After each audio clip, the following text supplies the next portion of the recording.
Welcome, everyone. I have the thumbs up to welcome you to the Tuesday, April 26th, 2022 meeting of the Carrboro Town Council. Glad to see you all here with us tonight. And we are back in person again and therefore don't need a roll call like we've gotten used to doing on Zoom. So we're going to roll right into our agenda.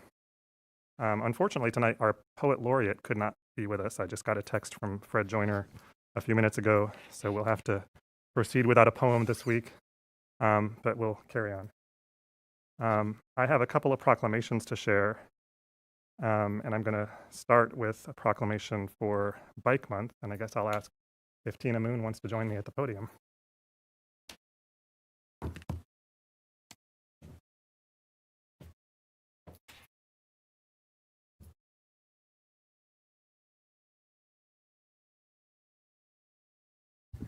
It's been a while since I did something up here.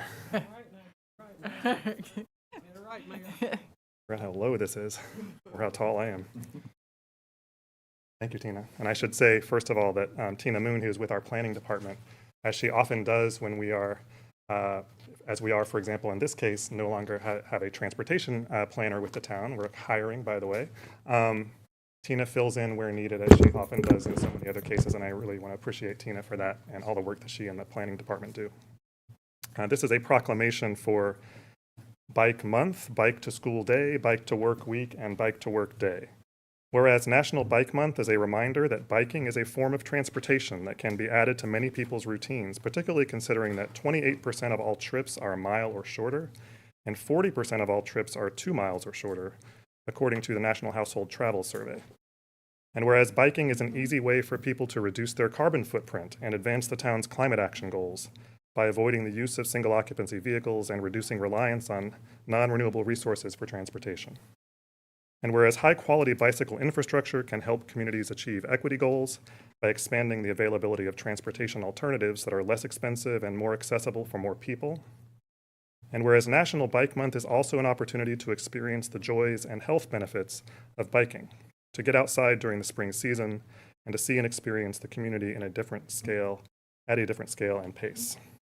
And whereas in 2010, Carrboro became the first community in North Carolina to be designated a silver-level bicycle-friendly community by the League of American Bicyclists, and numerous town plans include policies that support biking, such as Carrboro Vision 2020, the Safe Routes to School Strategic Action Plan, the 2020 Updated Bike Plan, the Physical Activity Plan, and the Transportation and Mobility chapter of the hopefully soon-to-be-adopted draft Carrboro Connects Comprehensive Plan. And whereas the town will promote biking on several upcoming events, the Ride with the Mayor, which is on May 10th at 8 a.m., the Bike on Bus event at the Carrboro Farmers Market on May 10th from 9 a.m. to noon, the Bike Breakfast at the Libicotton Bikeway on May 17th from 7 to 9 a.m., and other events organized with local partners, including the town of Chapel Hill, Carrboro Bicycle Coalition, Orange County Commuter Options Program, and UNC Transportation and Parking. And whereas more work is needed at local and regional levels to ensure that residents feel included in the month's activities, are able to participate in planning for infrastructure improvements, and have equitable access to bicycle infrastructure so that biking and biking in combination with transit are reliable options for commuting and for meeting everyday needs. Now, therefore, I, Damon Siles, Mayor of the town of Carrboro, North Carolina, do hereby proclaim May to be Bike Month, and May 4th to be Bike to School Day, May 16th through May 22nd to be Bike to Work Week, and Friday, May 20th to be Bike to Work Day in Carrboro.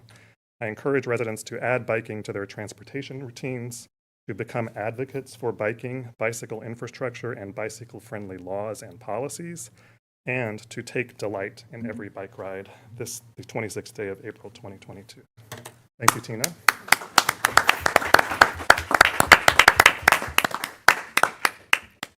If you wanted to share any other information about the coming month's activities. Council members should have at their place a schedule for the upcoming activities, and we'll be working with Pat Lazorka to have those posted both and as the whole cluster as well as each individual event that this is in Carrboro. Thanks, We're excited to get back out there after a couple of more quiet years. Yes, indeed. And as Tina mentioned, you'll be able to find all kinds of information about upcoming events on the town's website, carrboro.nc.gov. and through some emails that'll be going out from the town and social media and so on, from Kat Lazorko, our town communications director. All right, next I have a proclamation for Small Business Week, and I'm pleased to welcome Josh Moorhead. Did I get you? Got it, wow. Josh is the chair of the Carrboro Business Alliance and also manager at Weaver Street Market. So Josh, thanks so much for being here tonight. This is a proclamation for Small Business Week, whereas the U.S. Small Business Administration sponsors National Small Business Week every year to recognize the contributions of entrepreneurs and small business owners. And whereas more than half of people in the United States either own or work for a small business, and small businesses create nearly 2 out of every 3 new jobs each year. And whereas 96% of businesses in Carrboro are small businesses, and together they employ more than 3,350 people. And whereas during the COVID-19 pandemic, the town has provided over $600,000 in loan and grant assistance to small businesses. And whereas many people still dream of starting their own business, and there are numerous sources of assistance, the Small Business Administration provides loans and free counseling. In North Carolina, organizations and programs such as Business Link Carolina, the Carolina Small Business Development Fund, the Small Business Center Network of the North Carolina Community College Network, or System, the Economic Development Partnership of North Carolina, and others can help prospective business owners learn how to start a business. And whereas the Small Business Administration will hold a virtual summit with training opportunities from May 2nd through May 5th, that's next week, with the theme Building a Better America Through Entrepreneurship. Attendance is free. Check out the Small Business Administration's website for more information. And whereas the town's Economic Development Department, and I want to call out our director of that department, John Hartman-Brown, who is here this evening in the audience, supports the business community with a special emphasis on locally owned businesses by serving as an information hub to help businesses succeed, administering loan programs to support job creation, business retention, and energy efficiency, partnering with the Carrboro Tourism Development Authority, the Chapel Hill Orange County Visitors Bureau, and the Carrboro Business Alliance to promote local businesses, hosting BIPOC business roundtables to support networking among Black, Indigenous, and people of color-owned businesses, and to learn about ways the town can help these businesses start and grow, and co-sponsoring with Durham Technical Community College and other partners a business accelerator group to educate participants about small business topics, provide coaching for small business plans, and foster support from entrepreneur peers. Now, therefore, I, Damon Siles, Mayor of the town of Carrboro, North Carolina, do hereby proclaim the week of May 2nd through May 5th to be Small Business Week in Carrboro.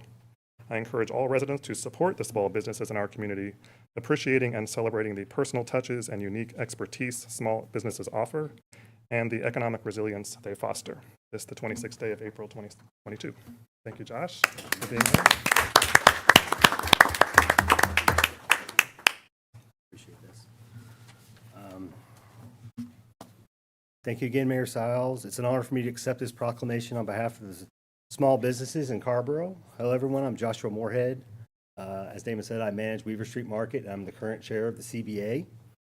The CBA is made up of over 100 local business enterprises collaborating to help Carrboro thrive. Our motto is Local Matters. And tonight's proclamation to support Small Businesses Week affirms that value. First, on behalf of local businesses, I would like to thank you, the Carrboro Town Council, for the financial support that helped many local businesses survive the last 2 years of disruption due to the COVID pandemic. Thank you so much. 11 years ago, after leaving a national grocery chain, I found Weaver Street Market. And when I arrived, the first thing I thought is, how does this little bitty grocery store at the bottom of a 3-story building compete with a large grocery store in its own backyard?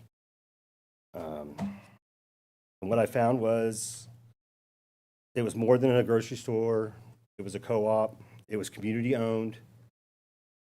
And it was supported by its community. Carrboro supports local businesses like 4th-generation owned Fitch Lumber, who I believe is one of the oldest locally owned companies in Orange County, and 2nd-generation run Carrboritos.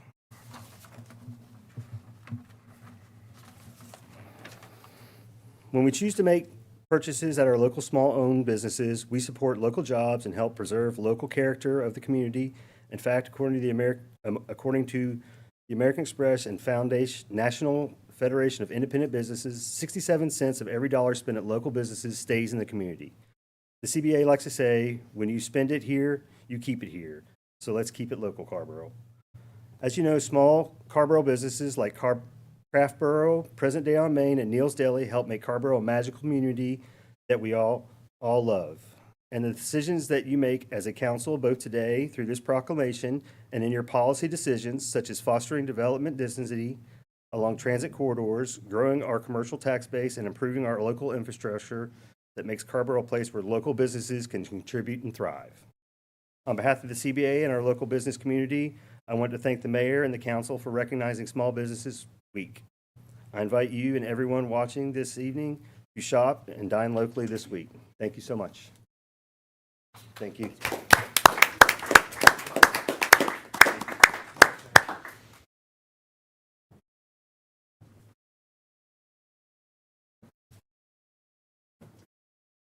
Yes, Randy. Yeah, Josh, thank you. I just want to underscore the importance of Weaver Street Market modeling the way for being relentlessly local.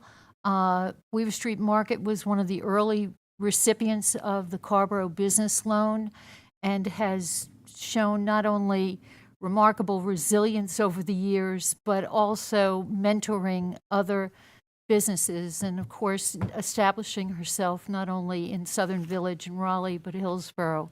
I also want to thank you for the time and your service to the CBA. The CBA is really important.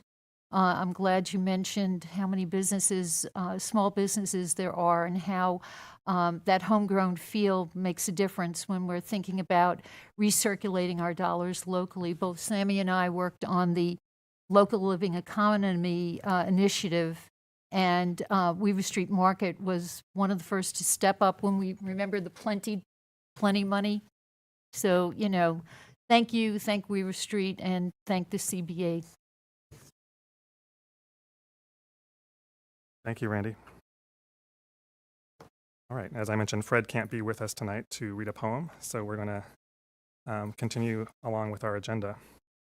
And we'll go to the clerk for an announcement of upcoming meetings. Good afternoon, everybody. First up, on April 27th, we have the Racial Equity Commission meeting at 6 p.m., and that's virtual. The Community Safety Task Force will be meeting on April 28th at 7 p.m., and that's also virtual. On Sunday, May 1st, is the Carrboro Day celebration from 1 to 5 p.m. at the Carrboro Town Commons.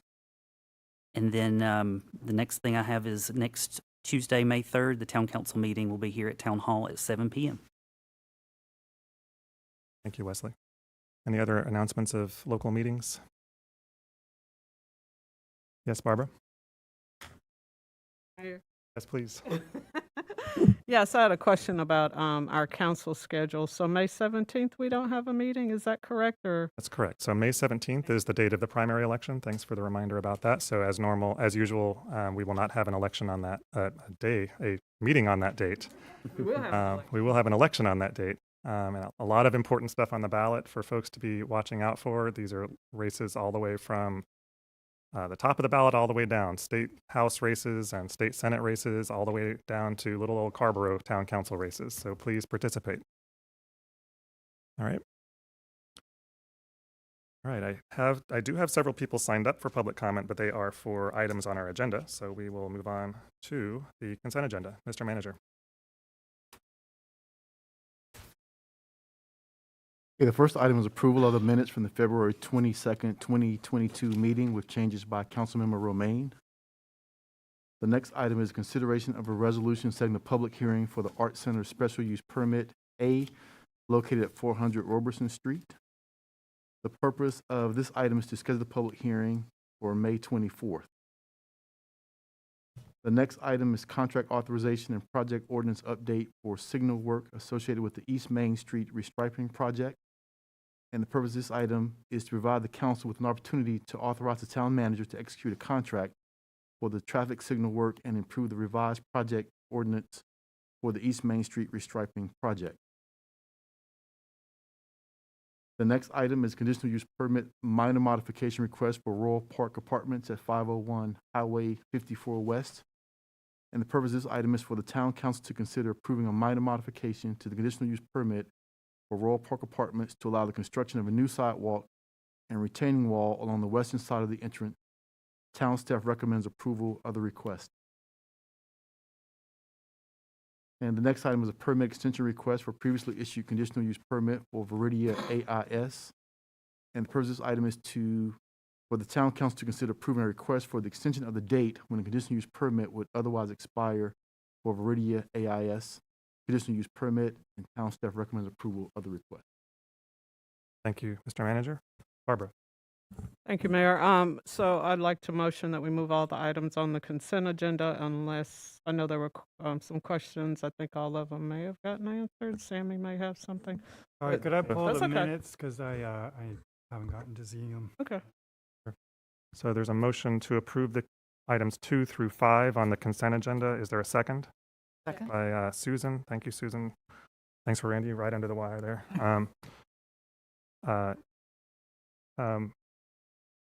All in favor of the motion, please signify by saying aye. Aye. Any opposed? Matter passes unanimously, and we will hold item number 1, which is the minutes from February 22, to next meeting. Thank you.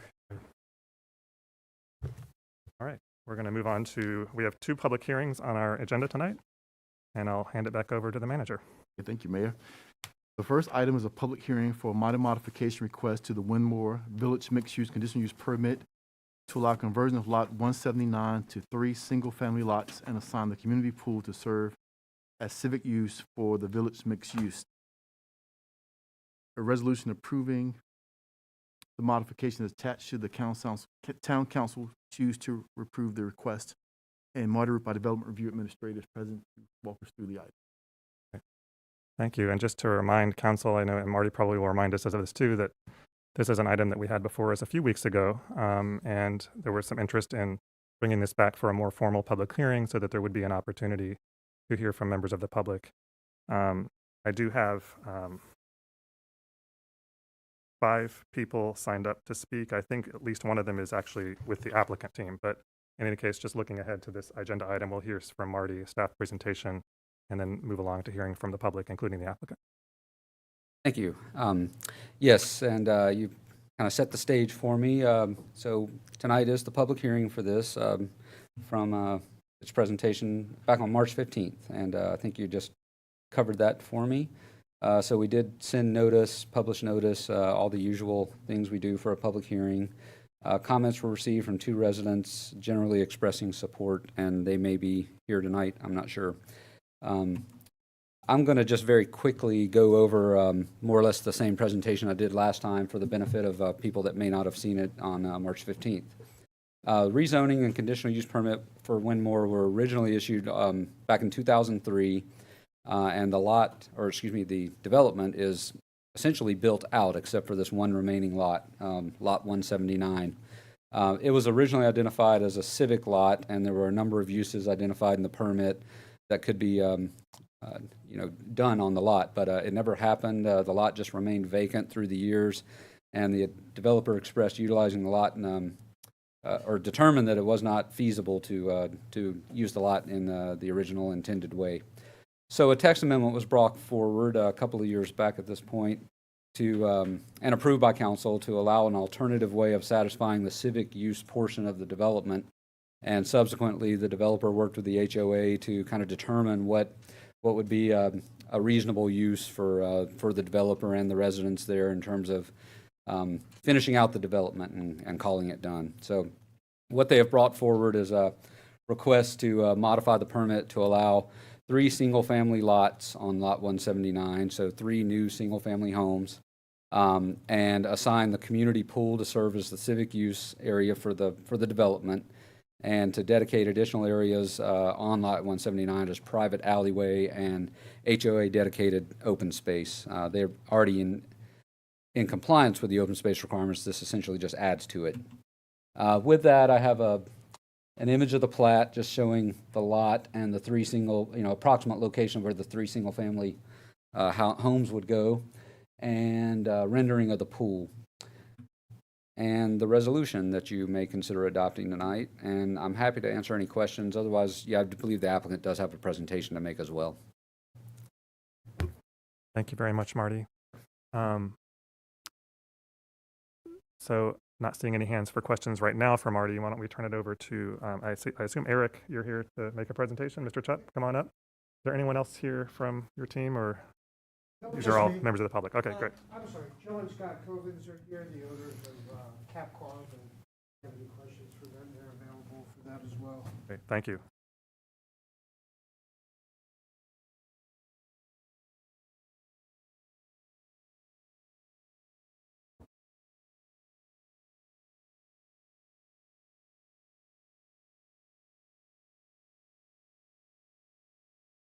First, I'd like to say thank you for attending tonight. I appreciate you hearing us out on this public hearing. Good to see everybody in person. It's been a while. I may be a little bit out of practice, so if my voice wavers or if I can't negotiate through the slideshow with perfect ease, please excuse me. It has been a couple of years. I'm here, again, Eric Chupp, representing Capcom Ventures, who is a developer of the Windmore community in Carrboro. We started the development of Windmore. I think the approval process started back in 2003. We platted it in 2005, so we've been at it for quite some time.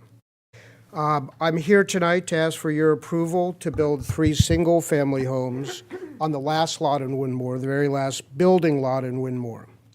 Once these 3 homes are built, the Windmore community will be complete. As I mentioned, it took over 15 years, but we're very proud of what we've done. Some of the other communities that we've built in Carrboro, Weatherhill Point and Bowling Forest, were my first 2. The Cedars at Bowling Forest, where I live today, and of course Windmore that we're discussing tonight. This is a rendering of the homes that we're proposing. We believe that the 3 single-family homes are an ideal fit for the lot and for the community. The homes are consistent with the surrounding homes in Windmore and will be built to the same green building standards and architectural guidelines as all of the other homes in the community. Our proposal has the support of the Windmore community as expressed in the email and letter from the Board of Directors and the general membership, stating that after the meeting with the developers and the community and addressing several concerns that our neighbors had with the plan, the board has decided unanimously to submit a letter of support for Capcom's plan for Lot 179. The email goes on to say that the members of the community look forward to our new neighbors on East Windmore Avenue. As I said, the renderings are 2 slides of the homes being proposed and are typical of the traditional architecture with rear entry garages that you'll find in Windmore.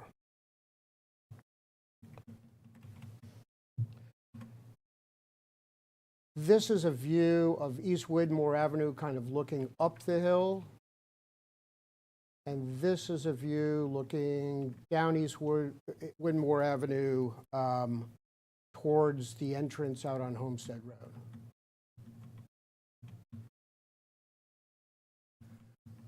I think this is basically the same site plan that Marty put up initially. You'll see the rear entry garages off of the private alley in back, which is how the homes are typically laid out. This is very important to the architecture of Windmore to kind of retain that traditional architecture and get away from the garage-heavy architecture that's so common. So the homes will enter from that alley as they were intended to do.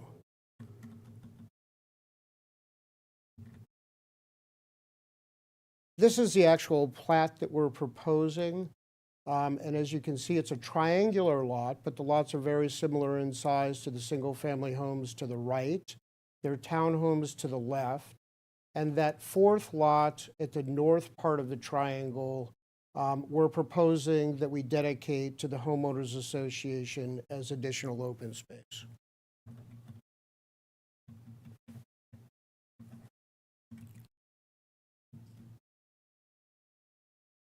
I just wanted to take a few minutes to address the commitment that Capcom has made to civic-oriented community amenities and fulfilled during the building process. I've taken some pictures today just before the rain to show you what it actually looks like today. And while obviously this isn't a photograph, I thought I'd show you the pool complex and mention the fact, and I've mentioned it before, that this was an afterthought after Windmore was approved. Windmore was not approved with this pool complex, and we received no recreational credits for it. We completely fulfilled our recreational requirements without the pool, but we thought it was an amenity that the community would enjoy. We thought it would be a gathering spot for the community and kind of a focal point, and it turned out to be just that. As you can see, there's a parking area kind of at the lower left-hand corner. The pool building has bathrooms, showers, a big shaded arbor, a kiddie pool, a large deck that surrounds it that is filled with pool, tables and chairs for gathering. So heavily landscaped throughout. So we really have enjoyed the pool, and I think the neighborhood has done so as well. This was a rendering that was done early on. And while we're still in spring and everything isn't in bloom, this was taken today. I'm standing where the pampas grass will be up and about shortly. Just from a different angle by the pool. I'm going to run through these fairly quickly. Another thing that we did at the beginning of Windmore that I'm not sure very many people are aware of, if you drive in Windmore on the right-hand side, there was a 3-acre lot that was initially intended to provide 12 additional single-family homes. From the onset, we kind of looked at that lot and decided that a daycare would be a better use for the community. Daycare seats were in very high demand at that point. And so we talked to the planning department and came into the board and got a conditional use permit modification, just like we did with the pool, to build this daycare center. And when I got there today, I thought the parking lot looked empty, and perhaps I was missing a holiday, but all of the employee parking is around the side, and I think there was 11 or 12 cars in it, and I think they're completely full. So that's kind of a wonderful community amenity that was not part of the original community plan. Playgrounds, we have 2 of. This is one of the pocket park playgrounds that we have.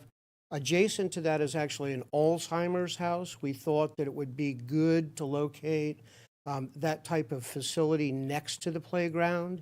And so that accommodates 12 residents there in kind of a community setting right next to the playground. And that's been very successful. Second playground that overlooks Bowling Creek, a magnificent oak tree. It's only in about half bloom right now. But that's where the Andy Griffith House stood at one point.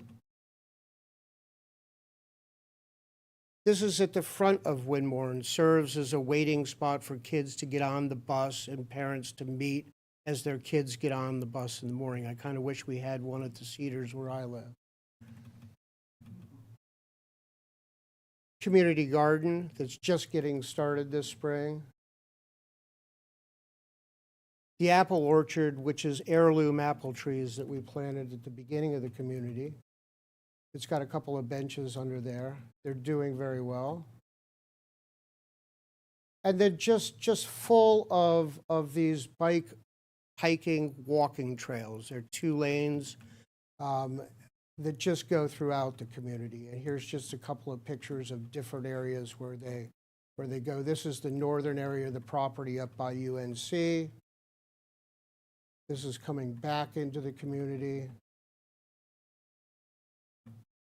And then nature trails that go throughout the 30 acres of open space in addition to the asphalt trail.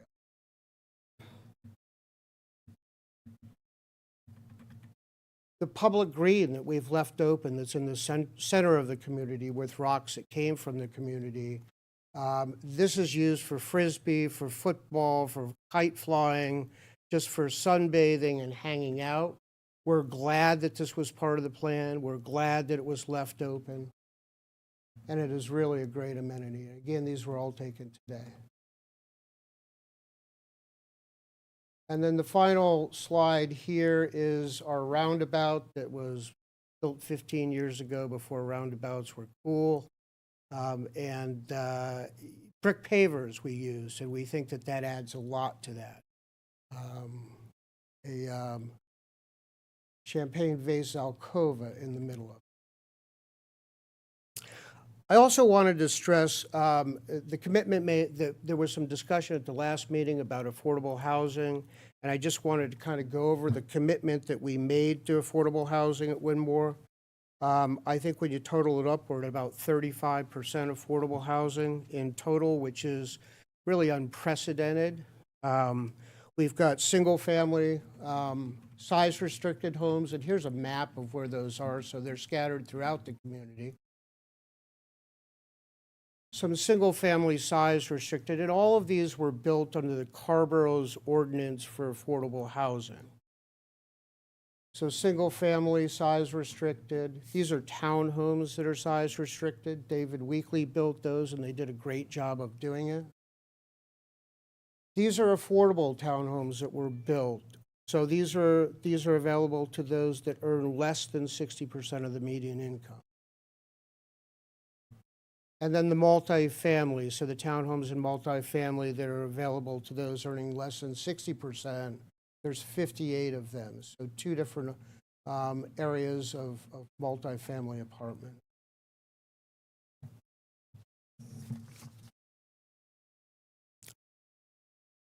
So we made a robust effort, I think, towards civic uses throughout the community. I think we've made a robust effort towards affordable housing. And we're asking you to allow us to finish the community that we've spent almost 20 years developing. And would appreciate your support. If you have any questions, I'd be happy to answer them. If there's some concerns brought up by residents, I'd be happy to answer those as well. Thanks very much, Mr. Chupp. You're welcome. Sorry for taking so long. See you in person. Yes, it is good, isn't it? And we do have a few community members signed up to speak tonight on this item, and then council members will have an opportunity to ask questions of staff and of you if needed. All right, let me just get back to the beginning here.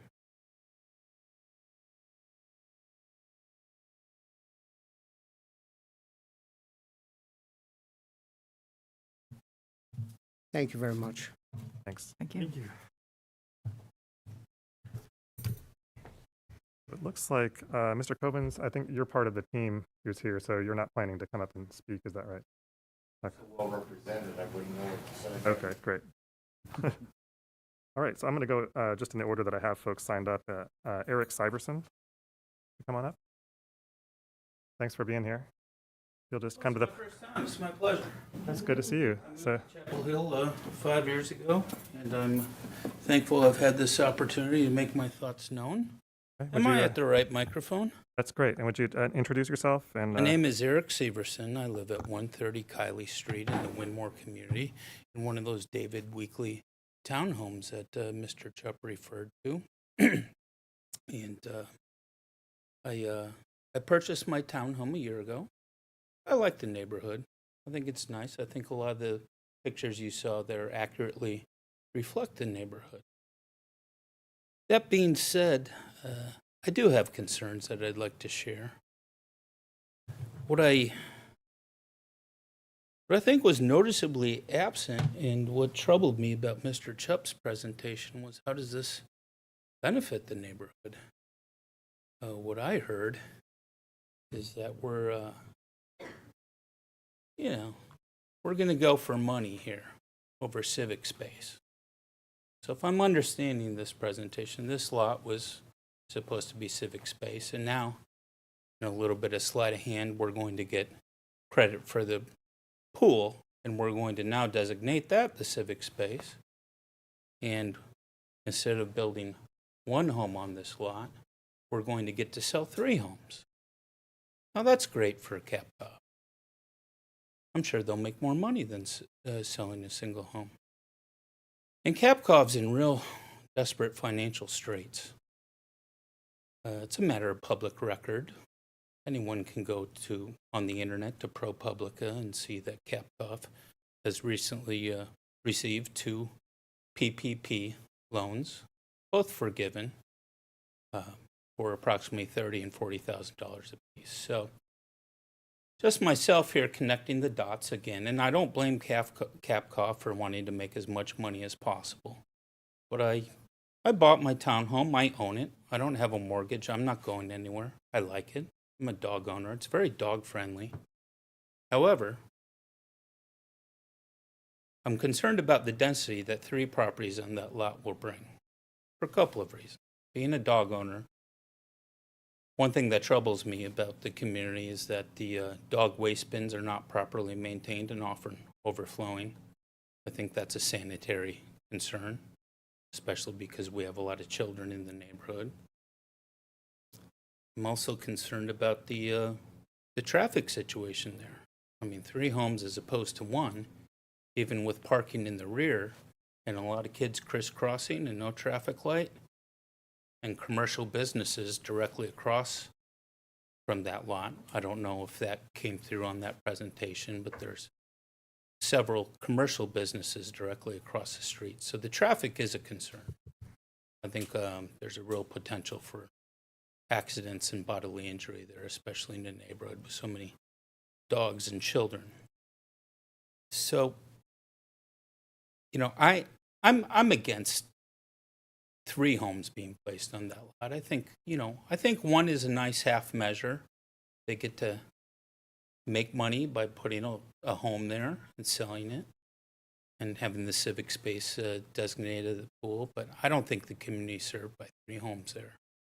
I don't see that at all. I live within 1,000 yards. I live just down there. And I think we might get beyond the tipping point of density. So I appreciate the time to make my opinion known, and certainly nice to be here and become part of the Carrboro community. Thank you for. And with that, I'm all finished. Thanks for making the time to join us, and welcome to Carrboro, and appreciate you sharing your comments. Thank you so much. Okay, next on my list is Virginia Guerra. Is that right? Okay.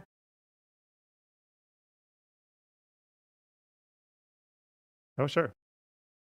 We're glad to have you here. Thanks for coming out tonight. Next on the list is Mary McCown. Hope I'm great. Thank you both for being so attentive. Yeah, I appreciate that. Great. Well, that's all I have on my list signed up to speak on this item. Is there anyone else here in the audience who wished to speak on this matter?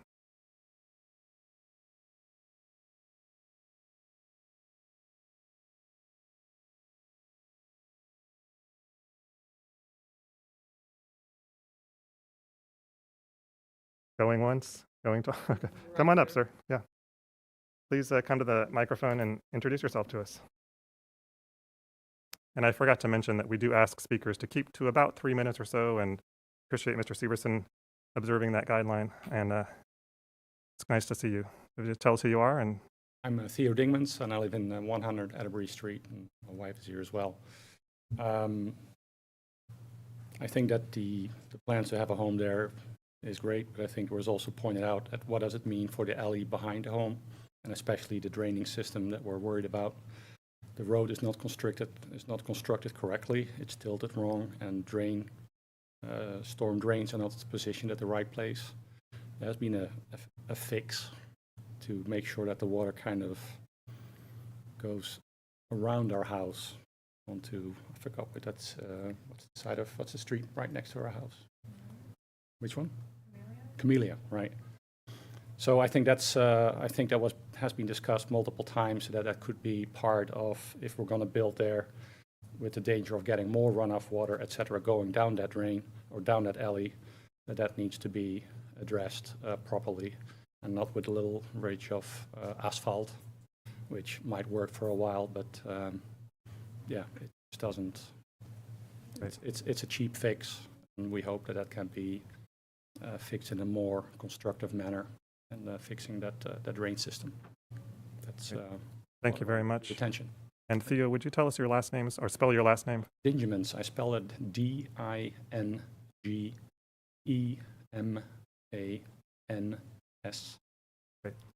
Thanks very much. Thank you.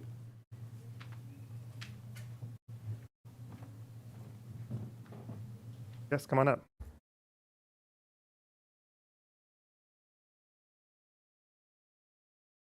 Welcome. And tell us who you are when you get up there, and like I said, around 3 minutes. Sure, no problem. So I'm Christina Berkowitz, and I am the HOA Vice President. And I just want to stand up here and give my support to this plan. The previous plan that we were presented was a much denser project. So thank you, sir, for coming up and giving your thoughts on the density. And I think that this is a much better solution than what we were offered before, and the whole neighborhood. I think, well, I guess not the whole neighborhood, but I think a lot of us really are pleased with this solution. I think it's a great middle ground for us. It was never going to be one home. It was never going to be an open field. There was going to be a large building there, and having these 3 homes that really match the rest of the community is going to be a really great solution for us, and a much less dense solution, and I think just a better overall solution. I did have one neighbor message me about concerns with the street, Windmore, the intersection of Windmore and the little bike path area. And I think that was brought up in the previous meeting, and I just wanted to put that out there again as a concern with, obviously, there are going to be a few more homes, so the traffic situation is a little bit of a concern for some neighbors. And he's had some issues with his children or his dog and him being in the crosswalk and people not stopping because there's no stop sign. So just wanted to put that out there as something that we'd like to be considered, if we could get a stop sign added, or a more substantial speed bump maybe, because there is a speed bump there, but people don't really have to slow down to go over it because it's really kind of gentle. So yeah, I just wanted to put that out there as a concern of one of my neighbors who couldn't make it today. Great. Thank you for your comments, and thanks for reflecting your neighbors' comments as well. And council members, I'll just note for the record that we did receive an email late today from another neighbor another resident of the neighborhood, Michael Harrison, who expressed his support for the modification. So I don't think we have anyone else signed up to speak. So I'm going to call on council members who have questions for either staff or for the applicant. And we'll start with Barbara and then go to Randy and then Susan. Thank you, Mayor, and thank you, Mr. Chubb, C-H-U-B-P-E-P. All right, now, so thinking Chubb, like Chubb Rock. You know who Chubb Rock is? Yeah, and thank you both for coming tonight. And my question is about what the gentleman just asked about the drainage. I did see some information about it in the packet, and I thought I read that it would be addressed as construction takes place or something along those lines. You'll work with the town engineer. Is there any more information that you have available or that you might be able to share other than that, or that is something that just kind of would happen in real time along with the construction piece? Thank you, Mayor. And Eric, if you have a response, if you would be sure to come to the podium so everyone can hear you, who's our large home audience who is watching tonight. I did send out some information, including some photos and videos of that area of the alley, and that I think pretty clearly showed the extent of the problem. And then I think we had Josh Dalton, who's the town stormwater engineer, come out and visit the site and look at the situation. And I think him and Marty have worked on some language that would go something like, because during the building permit approval process, which all 3 of these homes will be subject to, they go through a stormwater review to make sure where the drainage goes and make sure that's appropriate. And I think what they've added to that is they're going to require stormwater calculations to make sure capacity and all of that is appropriate during that process. I think Josh's comments were something to the extent of overall, it's functioning properly, but we're going to take extra care to make sure things are done right and to minimize any additional drainage that goes to the alley. What we're going to try to do is spread that to East Windmore Avenue and Atterbury Street to really minimize anything that goes to the alley. And then if I may, just address the density issue really quickly, if I could, or just wanted to point out that, well, let me look here. Just so that I have the numbers correct.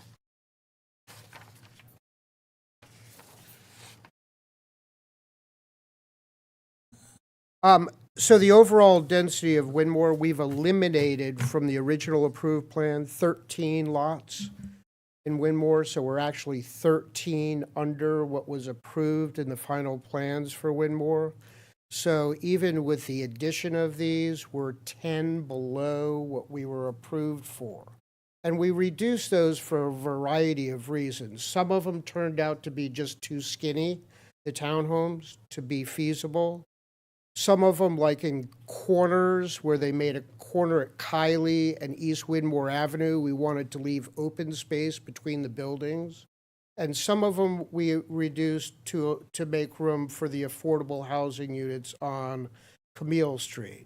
So as far as overall density is concerned, even with the addition of these three homes, we're 10 below what the council approved when Windmore was approved.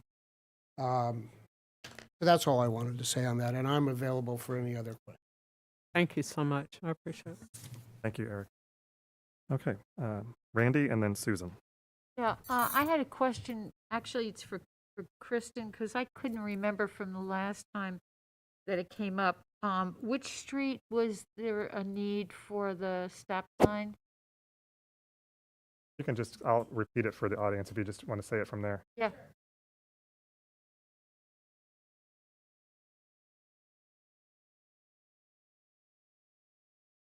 Oh, yeah.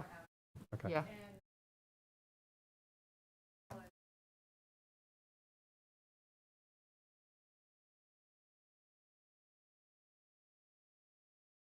Right.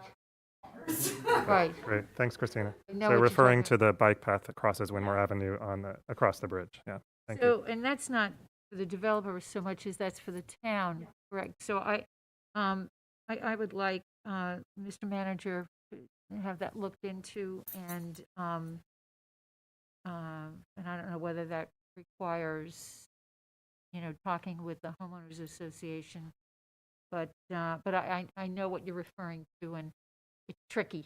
Yeah, thank you. And because especially right after the high school gets out, I noticed that, yeah. Okay, thank you so much. Thanks, Randy. Susan? Thank you, Mayor. And I was going to make just a few quick comments this evening. And in full transparency, I just wanted folks to know that I am a resident of Windmore. We've lived there for about the past year. So I wanted to begin with the affordable housing. And I wanted to thank Mr. Chupp actually for his for the commitment to affordable housing. I walk the neighborhood regularly, almost every day. And there really is a tremendous variety in terms of the duplexes and the townhomes and the centerpiece, the landings at Windmore.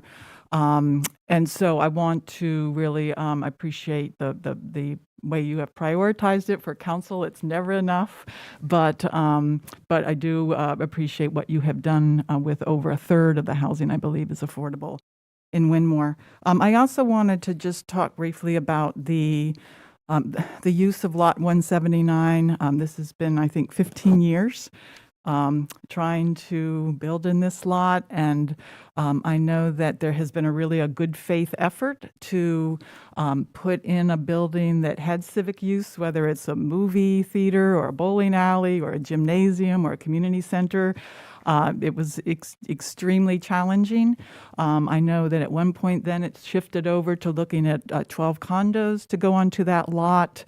And so this strikes me as something where everybody has sort of come together and recognized that we've got a good compromise here. It's not going to be perfect for everybody, but it will be satisfactory. And I think that the neighbors have embraced it. Certainly the HOA has done what I think has been a tremendous job in terms of communicating all of the different options for this lot. And I think the neighborhood has really bought in. One comment in terms of the drainage, this is just entirely anecdotal, but there was one day a few weeks ago, it was right after a very, very heavy storm the night before, and I actually went over to the alley, and yes, there was a little ponding, but I actually found it to be surprisingly little. I would say that the height of the water was equivalent to the width of a dime. There was just that the water had cleared very well. So I just wanted to add that as well.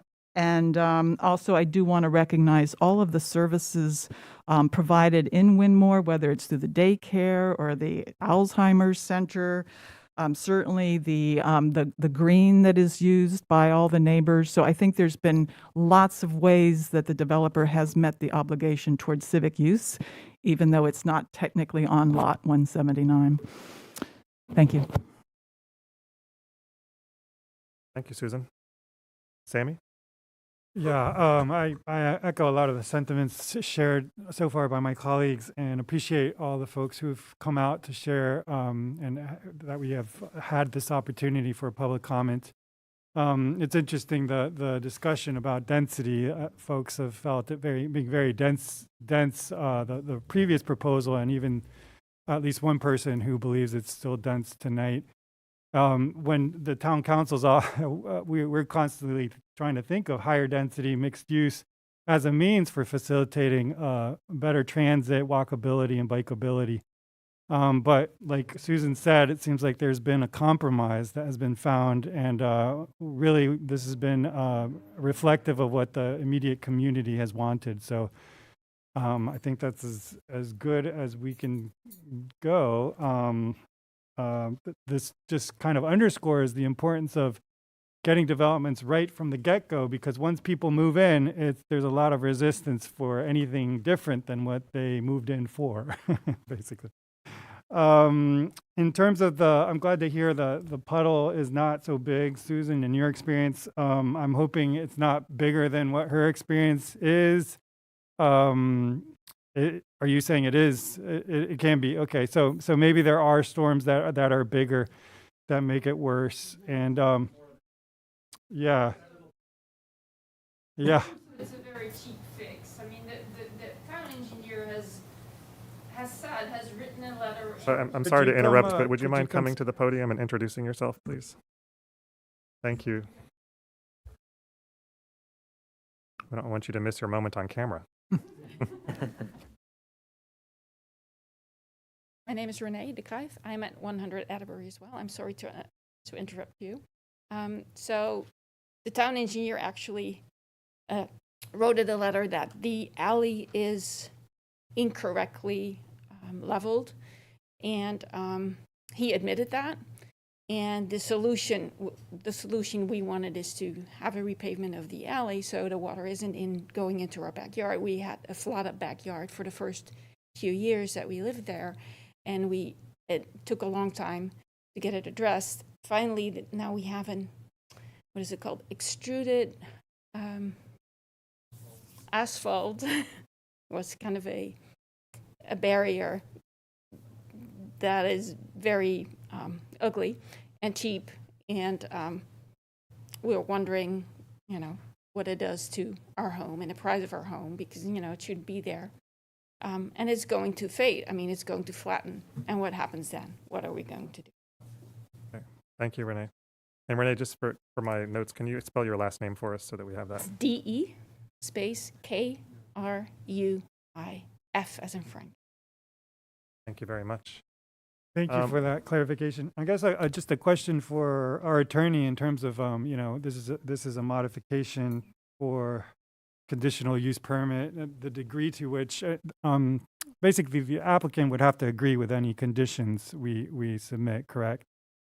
So I guess the best we've been able to do is make it be known to the applicant that this is an issue, and it sounds like the compromise that has been arrived at is that the engineer will approve of this at the appropriate time, making sure that the new construction is not going to contribute and exacerbate the flooding that already exists.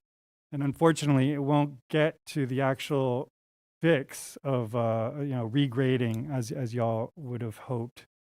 And so basically, what I'm getting at is unless the applicant says they could do something else, we don't really have a power to enforce it. And I was hoping that this process itself could serve to kind of underscore and create that space to maybe get a better solution. But I think that's kind of where we're at. So apologies for not having the power to really reflect what y'all were hoping we could do. Thanks, Sammy.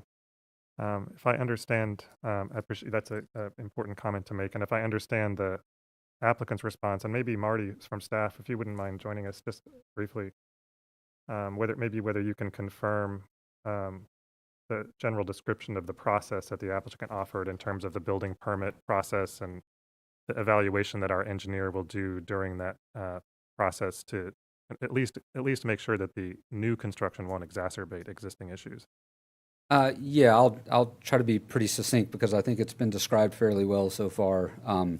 Yeah, there was something, in the original construction that was an error, and we worked with the applicant and town engineer, Josh, years ago now to come up with this solution that's been in place as described. It's essentially an asphalt curb to deflect the water, and so it's functioning in general, I think. And with that, the intent now is to, not make it any worse. Yeah.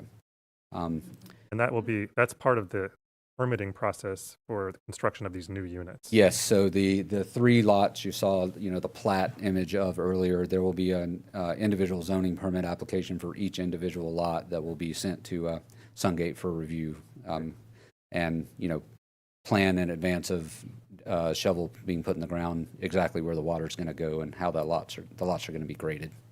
Okay. Thanks for that, Marty. You're welcome. Okay, I'm not seeing any other hands from council members. I believe that the action requested tonight is for us to consider adopting Attachment A, which is the resolution that would approve the modification to the permit. Open to a motion.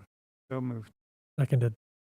And moved by Sammy and seconded by Danny that the council approves Attachment A, I assume.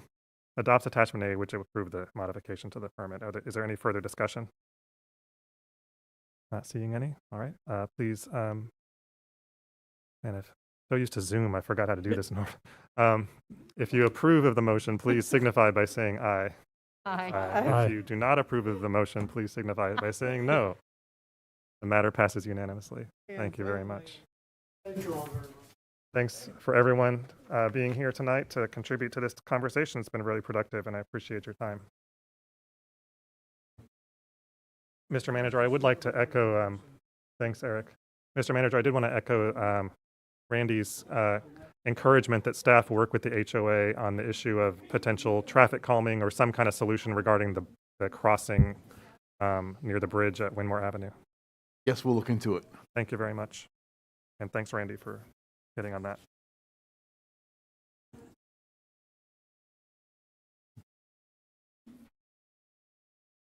There's a real show of force by Windmore there. Departing all at the same time. And I may have forgotten to do this at the appropriate time, but I'll just do it now for the clerk's benefit, which is the public hearing is now closed for the record. And we'll move on to our next public hearing, Mr. Manager. The next public hearing is a special use permit A for a new commercial building at 201 North Greensboro Street. Okay. And I think Marty is our person on tap for this one again. I just want to, before Marty, you start, no, I asked the town attorney if he would just very briefly for us, since it's been a while since we actually did a conditional use permit or what is now called a Class A special use permit, but a situation where the council is sitting in this quasi-judicial role. And so I thought it might be useful for council to get a reminder from the attorney about what that role is, what that means, what this process is, and the basis upon which the town council makes a decision on a now called a special use permit Class A, just so that we understand what our role is in this context, and so that folks listening here and at home also understand what our role is. Let me just make a few observations. You know, And I'm sorry, Nick, if you wouldn't be sure to use your microphone. Thank you very much.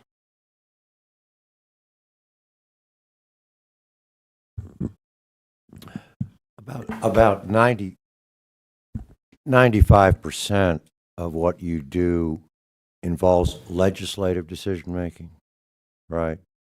Passing new ordinances, amending old ones, deciding how to spend money, right? Okay. And in that connection, you know, you talk with your constituents, you freely write and receive emails without violating the open meetings law, you talk with one another and the like. It's kind of an open season kind of process in your deliberations. All right, well, tonight, what you're asked to make is a quasi-judicial decision, as the mayor mentioned. But in that role, you serve as judges. You're not legislators. You're like judges with robes on, without actually having the robe, which means that the decision that you make on this, which involves actually deciding about whether 3 standards have been met in order to approve this special use permit, and Marty will talk about those standards. But the decision that you make has to be made solely based on the evidence that is presented to you in this room. It includes, yes, what's in your packet and documents that are introduced, but it's based upon what occurs in this room, the evidence presented to you on those particular standards. You should shun, you know, I know that some of you have received letters about this matter. That's not really the fault of the person sending it, who probably doesn't know much about this process, and it's certainly not your fault that you receive stuff. But if you do receive stuff, that's not to be considered unless it's presented in this room. If you get that, send it to the clerk, and the clerk will, as appropriate, make it part of the record. If you're stopped by a constituent in the street, right, they may say something about this, and you'll be polite with them, agreed? But that's not evidence occurring in this room, and so it's not something that you should consider. So I hope it doesn't sound like too much of a lecture, but that's what it means to be a judge, as opposed to a legislator, which is your 95% role. The other observation, I guess 2 other observations that I'll make, is that at the end of the day, but I don't mean like today, but at the end of the day, when all of the evidence has been presented at the different hearings that you may have here, your decision is going to have to be reduced to writing, and it will decide whether the 3 required standards have been met. But not only that, that written decision will also have to contain, it doesn't need to be long, but it will need to contain a recitation of the basic facts, the evidence that you relied upon in order to support your decision about those standards. So as you think through and hear the evidence, understand that if you're going to rule one way or another on a particular standard, however you're going to rule has got to be backed up with some recitation of what that evidence is. The staff will help you in due course about that. This will not be happening today in order to satisfy that decision-making writing requirement. That is a statutory requirement. All right, and so I want you to know about that as you hear the evidence. I guess the final point on this is that when we talk about evidence and facts being presented here, for someone to come and testify in a conclusory fashion or to speculate about stuff, that's not evidence. Evidence are facts, right? And so you would always want to be mindful of that, and mindful that sometimes folks will seek to introduce letters into evidence from other people. Well, those other people aren't coming here to testify. And so in law school and in a courtroom, we call that hearsay, but it applies to you too, because you're judges. They're out of court statement, out of town hall statements offered to prove the truth of the matters asserted. But there's no opportunity for anybody to question the person who wrote the letter because they're not even here. It doesn't mean you can't receive the letter, but you should be careful about that, because there have been cases that hold that if you decide on one of those particular standards solely on hearsay evidence, that's an invalid decision. Okay? I'm not trying to get you to shut out anybody, but be careful about what you hear. You have to filter through what is evidence as opposed to what is not evidence. And the final point on that, because it'll come up at this particular special use permit, one of the standards that Marty will mention to you is that there has to be a showing that there will be essentially no adverse, injurious impact on surrounding property values of adjacent properties.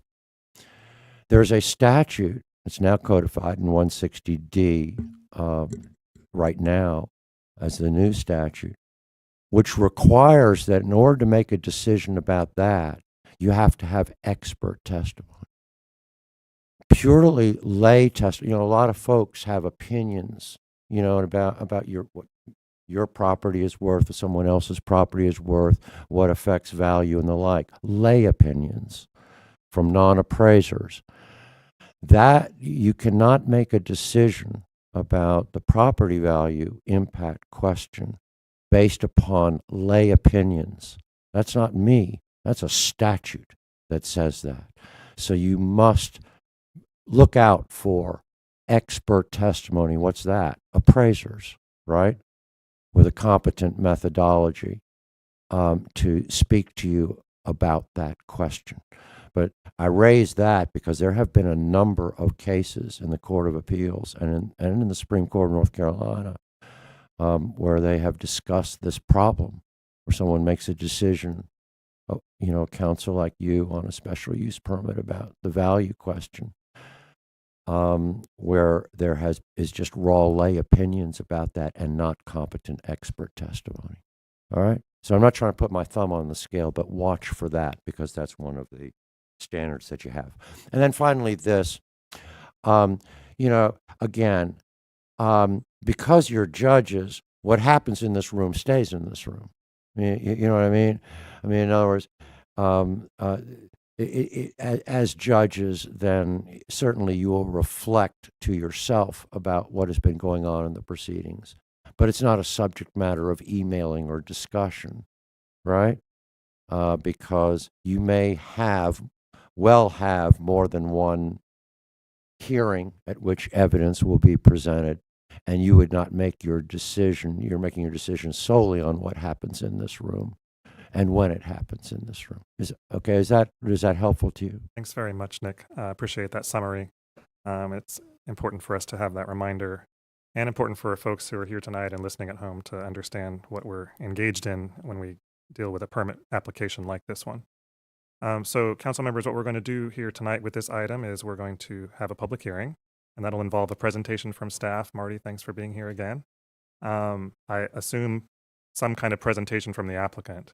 We have a few people signed up to speak. There may be others who have joined us who wish to speak on this item. We'll have time, of course, for questions from council members for staff or the applicant. And then we will talk about what the next step is. And that may be continuing the hearing to a later date. It may be something else, but we'll get to that decision at the end of our question time tonight. Did I miss anything about process there, Marty? I Great. think that's fine. All right. You will need to swear in. Swear in. It will be, that's right. So including staff, the applicant, and any members of the public who wish to speak tonight, the clerk will be administering an oath to make sure that you tell us the truth when you present your evidence tonight. And just imagine us, as the attorney said, that we're wearing robes. Unless that's too creepy.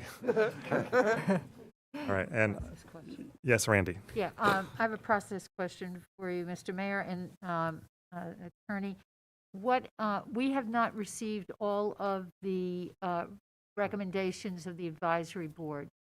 So we will, thanks for raising that, Randy. That's one of those issues I think we'll get to when we talk about how we want to proceed at the end of the evening. I kind of anticipate, I think the attorney anticipates, I assume staff also anticipates that we will probably continue this hearing or something along those lines after tonight's evidence is presented. Thank you. Thanks, Marty. Go ahead. Ready? Do you swear or affirm that the evidence you shall give to the board in this action shall be the truth, the whole truth, and nothing but the truth, so help you God? I do. Good evening again. I suppose it's been made fairly clear what we're here to talk about. It's 201 North Greensboro Street. And Marty, I'm sorry to interrupt you, but Yes. for the clerk's benefit, we are now opening the public hearing. Okay. You're on. Thank you. Yes, 201 North Greensboro Street for what we now call a special use permit -A. Everyone probably present probably recognizes that this is the lot that has had a fence around it for a number of years now. So that is on the corner of Weaver and North Greensboro and the existing parking lot here at Center and Weaver. And I'm going to I have a relatively brief presentation, so I'm just going to cover some things, and then we'll allow the applicant to make their presentation, and we can dig into the details as needed, but I'm trying to keep the presentation fairly brief. So just some facts to enter into the record. The address we've already covered. There is a B1C for the lot at the corner of Greensboro and Weaver, and then the other lot is zoned B2. There's also a downtown neighborhood protection overlay district. The building itself is placed on the lot such that it's not it's only the first 50 feet of the lot, so the building is actually outside of that buffer window. 0.51 acres in size, 16,185 square feet, and 3 stories, 42 feet high for the proposed building. Parking information, what is proposed is 41 parking spaces. That is a parking reduction request. You did receive in your packet a justification for the parking reduction request.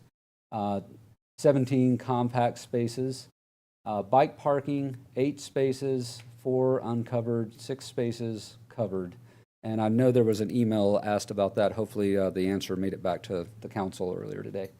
Parking lot shading, 35% required. 4 trees will meet the requirement. Tree canopy as well, 15% required, and 9 trees will cover that. Sidewalk, let me get to the site plan to provide a little clarity on this. Again, I know there was an email, I think, that made its way back to council on this as well. So proposed on both sides of the new building is a full 10-foot wide sidewalk per our ordinance requirement. That it be 10 feet at least. As you edge over past this entrance drive, you segue over to an existing sidewalk along Weaver Street that is 5 feet in width. And again, this parking lot exists now. If you'll note this measurement, the 24-foot between the parking stalls, that is the required width for two-way traffic to utilize this parking lot to be able to safely maneuver within the parking lot. So while council may wish to engage in a discussion about widening this portion of the sidewalk as well to 10 feet, the difficulty with that is that it makes that 24-foot dimension too small. So they're requesting to just leave the 5-foot sidewalk in place there. The building itself, again, is kind of oriented up at the corner of North Greensboro and Weaver, as you see here. It's approximately a 5,000 square foot footprint and 3 stories high for about approximately 15, or I think I said 16,000 square feet total size. And the handicap parking, accessible parking is here. A little picnic type area here, and parking spaces. And then again, this all more or less remains the same except for this proposed change down on this end, where the dumpster is proposed to be located. This is indicating where the trees would be planted to meet the shading and the canopy requirements that I mentioned earlier. The bike racks are indicated here with red circles, and then I have a rendering here of the building, and I believe the applicant's presentation may have some more images, but I just have one as a sample here. And we've already kind of touched on this, that the Transportation Advisory Board did complete their review. The other ones, as it indicates, no comments here. Just to clarify that, they were unable to meet quorum. So yeah, they still may wish to comment. They just haven't had an opportunity to get together as a quorum yet to complete their review. Town staff recommendations were included in your package. I'll note, number 1 and number 2 are kind of boilerplate conditions. Number 3, I'll focus in on and remind you of what I said, that council has to make a finding that 41 spaces are sufficient if you so choose to do so to serve the project. And there was a bit of I would call it a kind of typo with respect to the proposed uses. High volume retail is not, high volume traffic generation, as you see in parentheses, is not allowed in the B2 zoning district. So they are limited to what we call specialty high volume retail. So this condition just addresses that matter to make sure we're all clear on what can and can't go in the building with respect to retail uses. It has to be a specialty high volume retail, not general. And we can talk more about that if necessary. Now here I have the conditional use permit worksheet, or I haven't changed that to special use permit A, but this is the typical worksheet that you use when you get to that point. I have it here for reference, in part because of what Nick was telling you about the process we're undergoing here and moving forward with. And then I have from the land use ordinance the specific language that Nick was referencing. So the 3 findings you have to make: 1, describes property values, as Nick indicated. Number 2 is harmony in the area which is to be located, and it goes on. I won't read every word. You can, hopefully it's large enough that you can read it for yourself, to kind of spell out what you can base your finding about harmony on. It gives some more specifics in terms of what you rely upon for that finding. And then finally, the conformity with our general plan. And, the comp plan is not quite adopted yet, so we're not relying upon that per se. The one that we typically rely on for years now is Vision 2020. So I don't know if we're going to get all that to that tonight, but if we do, I have it here for reference. And with that, that was all. Yeah, I'm happy to answer any questions, or again, Jeremy and Ed, I think, want to make a presentation as well. Thank you very much, Marty. Sure. Ed Lamas is the applicant, and I don't know if you have Jeremy also wants to join you at the podium. Come on up.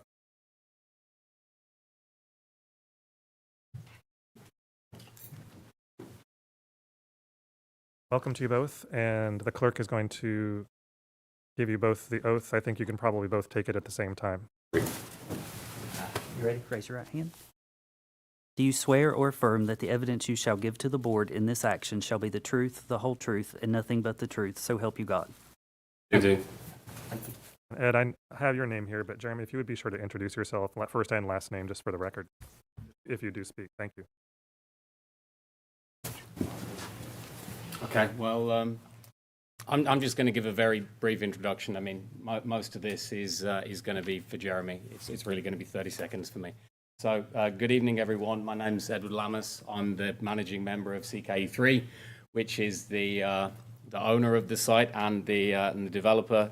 This is obviously the infamous CVS site. Don't really need to go into too much detail about that. There's lots that can be read on it on Durham Herald Sun, etc. It's a very storied site, and more recently it does have had a chain link fence around it, and in previous iterations it's been a bank, a radio station, etc. We've been involved with the site for nearly 4 years. It came up to for the availability to purchase it in in August. It will have been 4 years.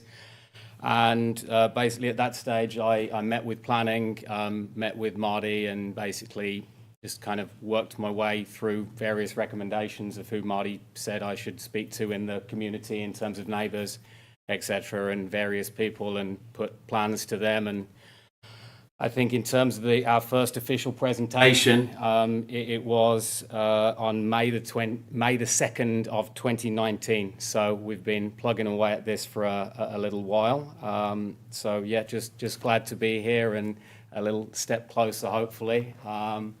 And I suppose kind of without anything further, I'll pass it on to Jeremy. Thanks, Ed. Welcome, Jeremy. Sounds good. All right. Okay. Jeremy Anderson, 111 West Main Street, Durham, North Carolina. I'm a landscape architect with Coulter Jewel Thames, now CJT, PA. I have been practicing landscape architecture, land planning in the Triangle area for about 20 years now, focusing on commercial development, residential development, mostly commercial and kind of multifamily in urban environments. So I'm excited, as Ed said, to finally bring this. It has been a long time to get from where we started to where we're at.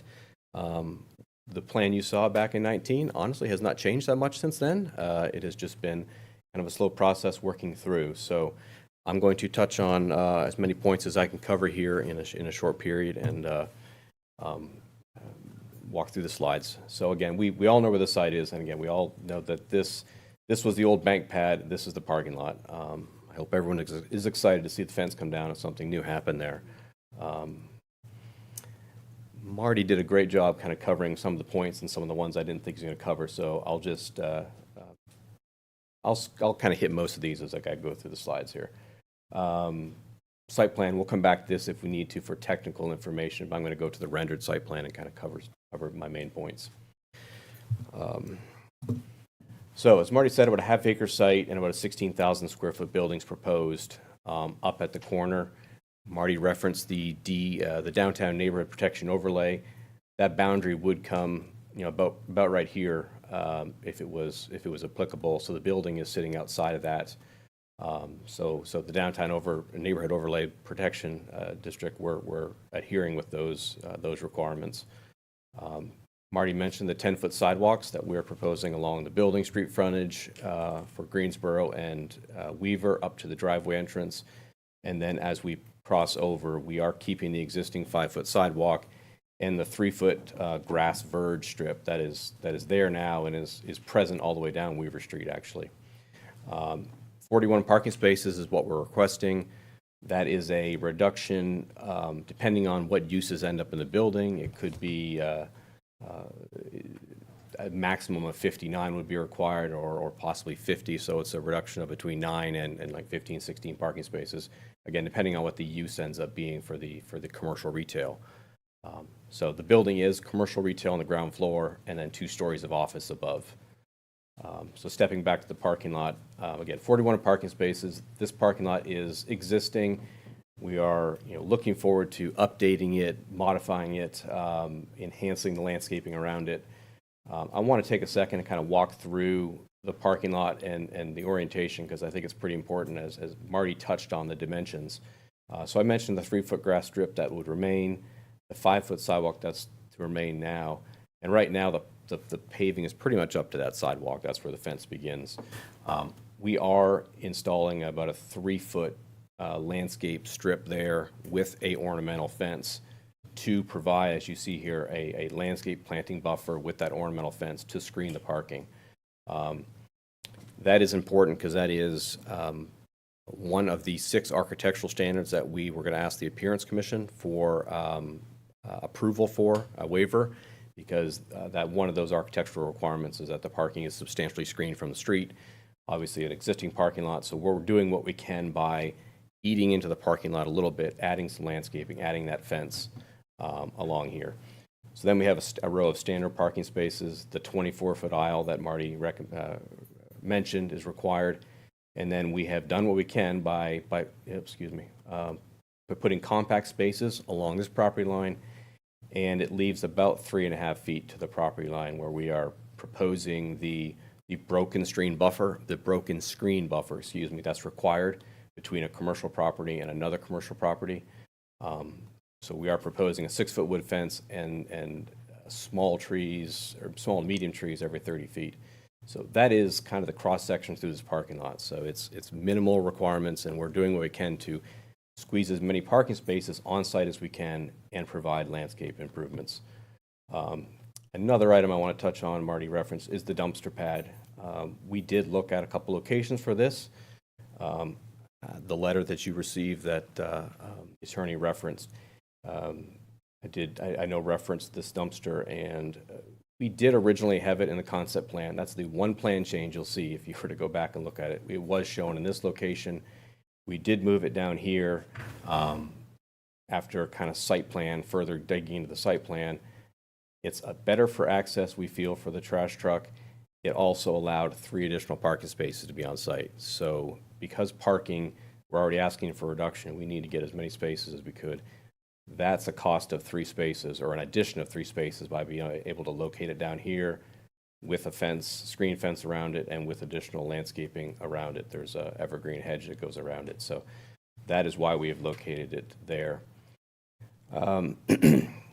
Back up towards the building more, Marty mentioned there's a little picnic, a little outdoor gathering area here that could be used for the commercial, or could be used for office space. We see maybe a spot for a half dozen folks to sit outside and get shade under a tree and maybe have an impromptu meeting. So we got that in this little corner of the site. And then the gray hatch you see here are pervious pavers. We are pretty much a net zero on impervious. It's all paved today, with the exception of a little bit in this corner. We're about a net zero, but we have committed to putting in pervious pavers here to help with the TSS, with some nutrient removal. So that's what you see highlighted in gray here.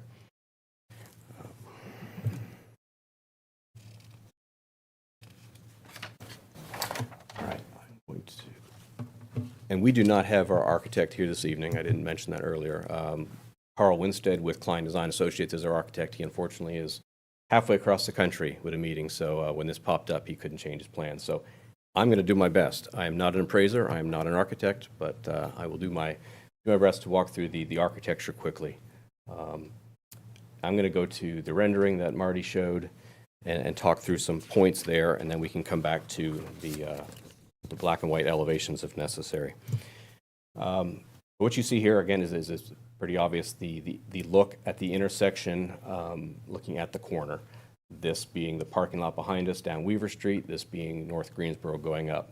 So again, ground floor retail, you see lots of glazing for this ground floor retail. A prominent entry right here. The building does kind of step back and step around the corner to create ADA accessibility and kind of set the building back and create an entry here. You see some awnings, you see signage for the various retail spaces. This is showing kind of cutting up into maybe 3 spaces. The grade does come up slightly, so there's an opportunity for the building, the commercial spaces will kind of change in elevation a little bit. But Klein feels they've done a very good job of kind of separating the ground floor commercial space and then a little different architectural design up top with the commercial spaces. Still lots of glazing, but different material treatment. You see brick, you see a metal panel with hidden fasteners, make that clear, and then maybe a dark masonry or another dark metal panel there. But articulation in the roof line, so it's not one straight line, both vertically and horizontally, so you get a break there. And let me go back to the black and whites just to hit these 4 sides. This is the side facing north that hopefully in one day, not too far down the road, maybe something gets developed on the north side of it. So there's not tremendous amount on this facade because it could get covered at one day. This is the facade that faces Weaver Street. So that image was looking at this corner. So this is the Weaver Street retail facade. This is the facade going up Greensboro with, again, the signage, the various commercial spaces here, and then the corner. And you see the corner tower kind of corner element coming up higher and changing the roof line. And then this facade, which we don't have a good rendering of, actually has quite a bit of interest and articulation. So I'll kind of walk through what's going on here. Weaver Street here, this is the entry to the parking lot. You have a commercial entry here, have some glazing at the ground level. Up above it at the two office levels, you have outdoor patios, or outdoor balconies, excuse me. You can see them in, sorry. Can't see them in the rendering, but you can see them up here in this elevation as well. So those are off of the office level. So we think that's a kind of a unique feature and gives the office an indoor-outdoor opportunity. This is the stair tower, Ed? This is the stair tower, I believe. That's this is the stair. No, in the right-hand side is the step tower. Okay. You had it right. Okay, this is the stair tower with some glazing and some lighting in the stair tower. This would be the office entry right here. Yeah. And then there's the elevator stack, I believe. So office entry, and we go back to my site plan. So again, commercial retail is off of the main street with one other entry here, and then the office component into a lobby here that would take you up to the upper levels. So again, we think the building has pulled materials from adjacent adjacent projects and buildings in the area. We think it's a extremely attractive building and the right scale. It's 3 stories. It's not 4 stories. It could be if we did some stuff, but we think 3 stories is appropriate. So again, not an appraiser, not an architect, but I do want to kind of conclude with a kind of concluding statement to touch on some of the findings of fact. What's there today, everyone knows, parking lot, and I think everyone's excited to see the chain come down and kind of the abandonment go away. I can, not an appraiser and can't speak to the values, but I think it's, in our opinion, my professional opinion, in our opinion, we feel that this is not going to be injurious to property values, but we understand this most likely will be continued, and we'll be happy to bring an appraiser back with us the next meeting to cover that officially for the record. So we understand that might be, and we'll be prepared to do that. We've covered a lot of things on the site, the landscape improvements, the building architecture, the building materials. We think it's in harmony with the area, especially the commercial on all 3 adjacent corners. We do think we transitioned down. There is some smaller residential we know to the behind us, but the building's not right up on that property line, so there's a kind of an appropriate scale step down there. We do feel it's in harmony with the neighborhood. And as kind of covered in the staff report, we do feel we've hit, make sure I cover with this.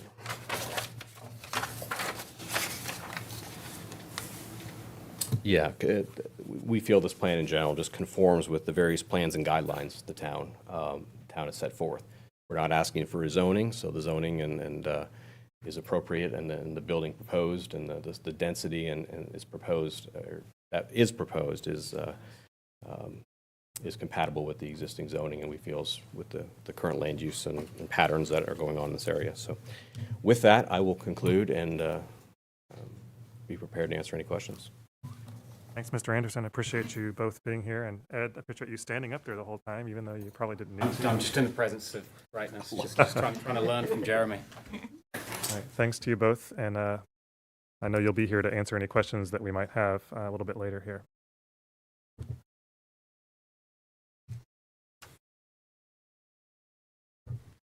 Okay, as I mentioned before, we do have a handful of folks here who've signed up to speak, and I know a couple people have come in a little bit later and may also wish to speak, so we'll get to those opportunities here quickly. I'll just go down the list as I have it here of people who signed in. And first is, and just to repeat, so anybody who does speak will have to take the oath that the clerk administers in terms of giving evidence in a public hearing of this kind. As I mentioned with the previous hearing also, we do generally expect public speakers to take about 3 minutes or so, just out of respect for everybody's time. So I'll, make hand signs and things to keep everybody in line. But we're going to start here with Michelle Rivest, and after that is John Alderson. Michelle, come on up.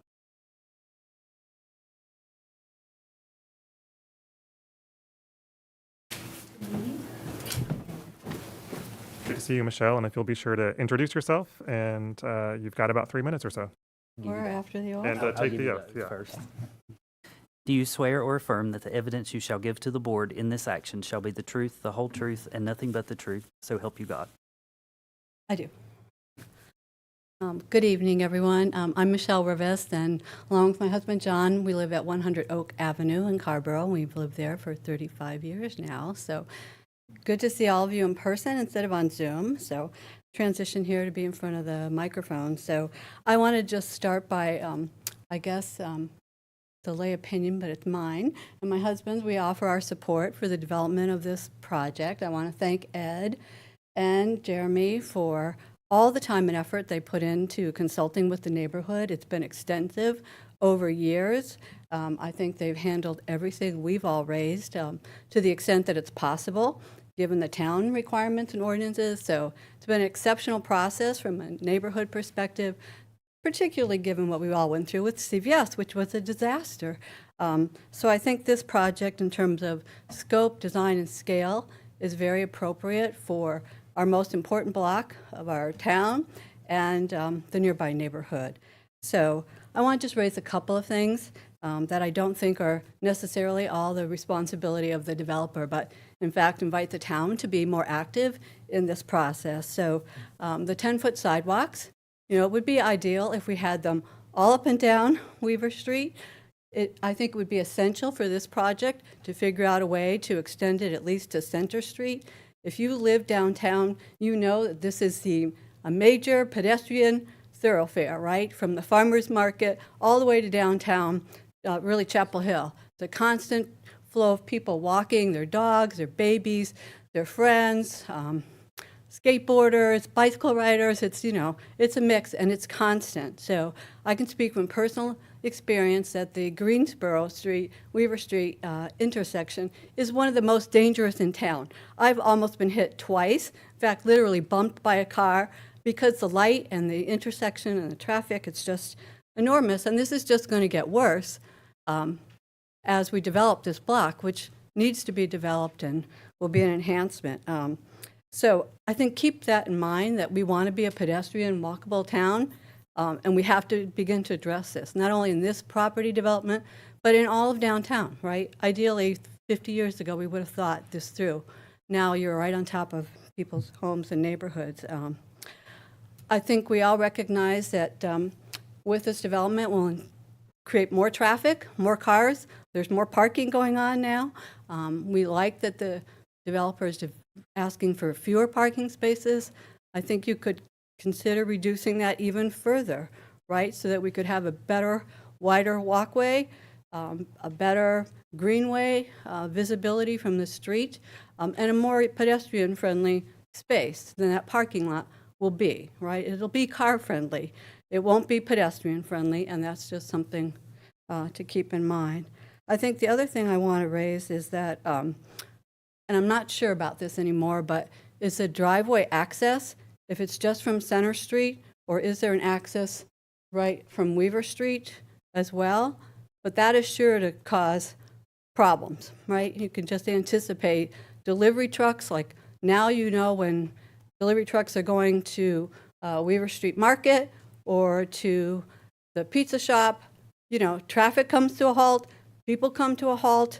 It's inevitable because it's just not wide enough streets or spaces. So somehow, how delivery trucks are going to get in and out of a no exit space is beyond me, but it will certainly cause pedestrian problems. So I think overall, I'll just stop there. We certainly want to hear from our Center Street neighbors. We know cars will be coming through that neighborhood. It already happens, right? When the lights are there, cars back up. You look for any shortcut possible through town. That's one. Oak Avenue is always another one. So how we address that in terms of minimizing the traffic impact is something for you all to consider, because this is not the developer's only problem, right? Our town is constricted by the flow of traffic and people. So just think ahead to better use of the downtown space overall, some coordinated planning in terms of a master plan. We've had a lot of development. There's more coming with the library multi-use space. It's all going to impact the walkability and the friendliness and the atmosphere of downtown, which we love living downtown. That's why we live here. That's why we moved there. And whatever we can do as residents to support a better development, we're all for. And thanks again to Ed and for taking this on. It's really going to be such a fabulous thing to have in our neighborhood. So thank you all. Thank you, Michelle. Appreciate you coming out tonight. Next up is John Alderson. And I'm going to do is just second that. I don't have anything to add. This often happens. Okay. Great. Thank you, John. John, just for everybody's benefit, says he seconds what he just heard. All right. Next up on my list is no one. I want to make sure, though, that if there are other folks from the public who wanted to speak on this item and take your 3 minutes, would you come on up and introduce yourself and take the oath and all that business?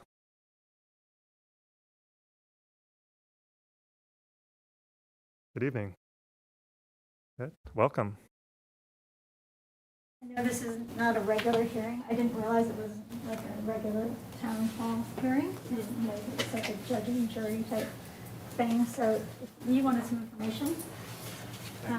Will you make sure? He is an expert witness. He's not here today, but I am his wife, and we own the house. Okay, before you keep going, first, will you do me a favor and hand this to the clerk? Unless you have an extra copy, but that'll work. And before you offer any evidence, be sure to get the oath from the clerk so that we have you on the record, and we'll have you introduce yourself. Thank you.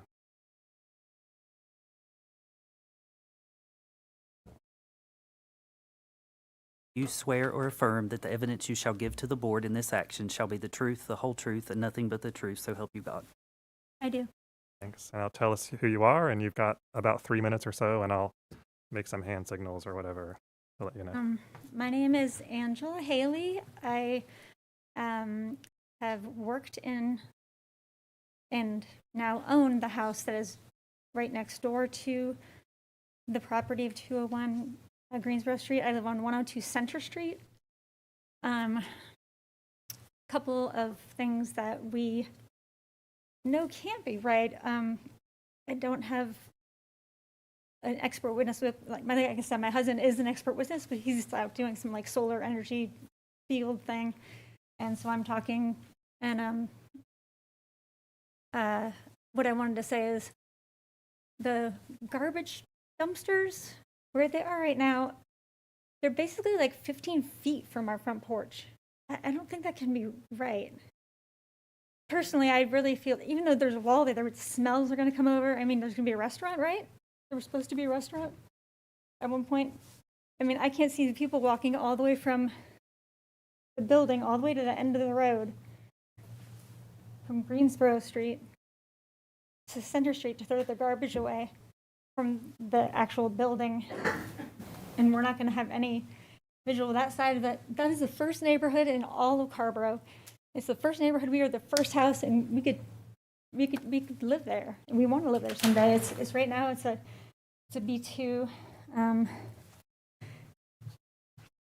but it can also go back to being a residential home, which is why we really originally bought it. We want to preserve the neighborhoods. We want to preserve the mill houses, and so right now we're using it as a hair salon. I'm a hairdresser, and eventually we want to live there, and we want it to look like a Carrboro neighborhood and have our street not look like a back alley with a garbage can, smells and corn. I know those aren't like real facts, but I think it's going to devalue our property value. And I don't know who talked about that not happening, but I definitely think it's going to devalue our property, especially he owns the property on the other side of us, so we're right in the middle. Who knows what's going to happen? I mean, he'd already cut some trees down that he wasn't supposed to cut down. He came here trying to save the trees. Next morning, cut the trees down because he got a no answer from the legislature. I'm not sure how to call you. Council members? Council members, yeah. So when he asked to save the trees and get his house built closer to the road, and you guys said no, the next morning I went to work at 9 in, and the trees were both cut down. He didn't even wait 24 hours. He didn't wait 12 hours. they were down. So I don't know what's going to happen with the house with his property on my other side of me. So at least on the other side of me, I would like to not have a garbage bin, like a giant garbage bin, and just make my house worth nothing. So. Thank you so much, Angie, for taking the time to be here tonight. Appreciate you sharing your comments. Sorry, Um, my awkwardness. And can I just make a recommendation? Sammy, go ahead. In the interest of making sure that your testimony is acceptable for us within our role, it maybe would make sense to get an expert to look into what you're saying about the dumpster in terms of the value of your property. I think that would be something that, or is her testimony acceptable, Mr. Attorney? Well, you notice that she has recited certain facts that, as a matter of common sense, can affect value. Okay, so that's sufficient. Good. At some point, there's going to be expert testimony, presumably from an appraiser, about the value question, which would allow you to ask questions about whether facts about dumpsters affect the opinion. To that appraiser, okay. I don't want to put my thumb on the scale here. I'm just trying to give her, I'm familiar with her testimony because I've seen something that she has written. That's helpful. I don't want you to go through the expense of an appraiser. It sounds like we could ask questions of the one that will come in regard to what you've raised. Thank you. I really appreciate that. Thanks for being here tonight. Thank you. Appreciate it. I put your name down on the list. Thank you.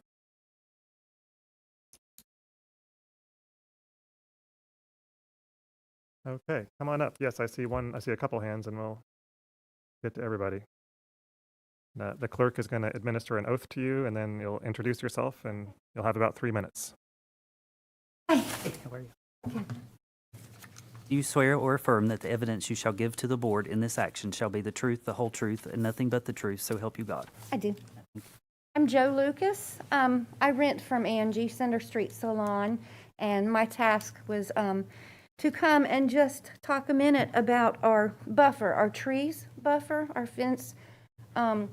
Some of the buffer is on our property, some of the buffer is on the property that's going to be developed.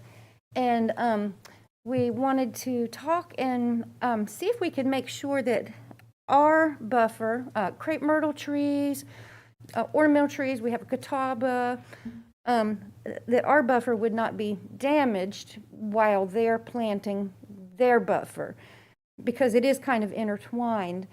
And that would give us just basically a view of the parking lot until their buffer grew up and covered that. So that's my main task to ask about, and I don't know if that, I don't think the Appearance Commission has heard this yet, so I don't know if they have to hear it first and then we talk later, but I just wanted to be on the record that that's a big concern of ours, because our buffer is about 30 feet tall at this point, and we just want to make sure to maintain that and protect that. Thanks for sharing that very Thank much. you. Yeah, thank you.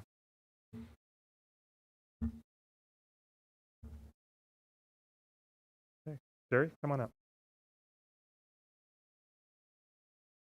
And Jerry, you'll take the oath and then introduce yourself and all of that. Do you swear or affirm that the evidence you shall give to the board in this action shall be the truth, the whole truth, and nothing but the truth, so help you God? I do. My name is Gerald Meyer. I go by Jerry, and I live at 107 Center Street, kind of kitty corner across from the hair salon that was just mentioned. And I just wanted to come here and voice my support for this. Ed Lamas came to us over 3 years ago, invited us for coffee to talk about the plans. We talked about dumpsters, we talked about fences and trees. He's been very, very supportive of this act. To me, that corner has been an eyesore since I almost didn't buy the property on Center Street because of that and wondering what was going to happen. I think this is a wonderful opportunity for Carrboro, and I really encourage the city respectfully to do everything they can to expedite this process. I think it's in the best interest of everyone. Thank you. Thanks for coming out tonight, Jerry. Good to see you. Any more speakers? Jeff, come on up.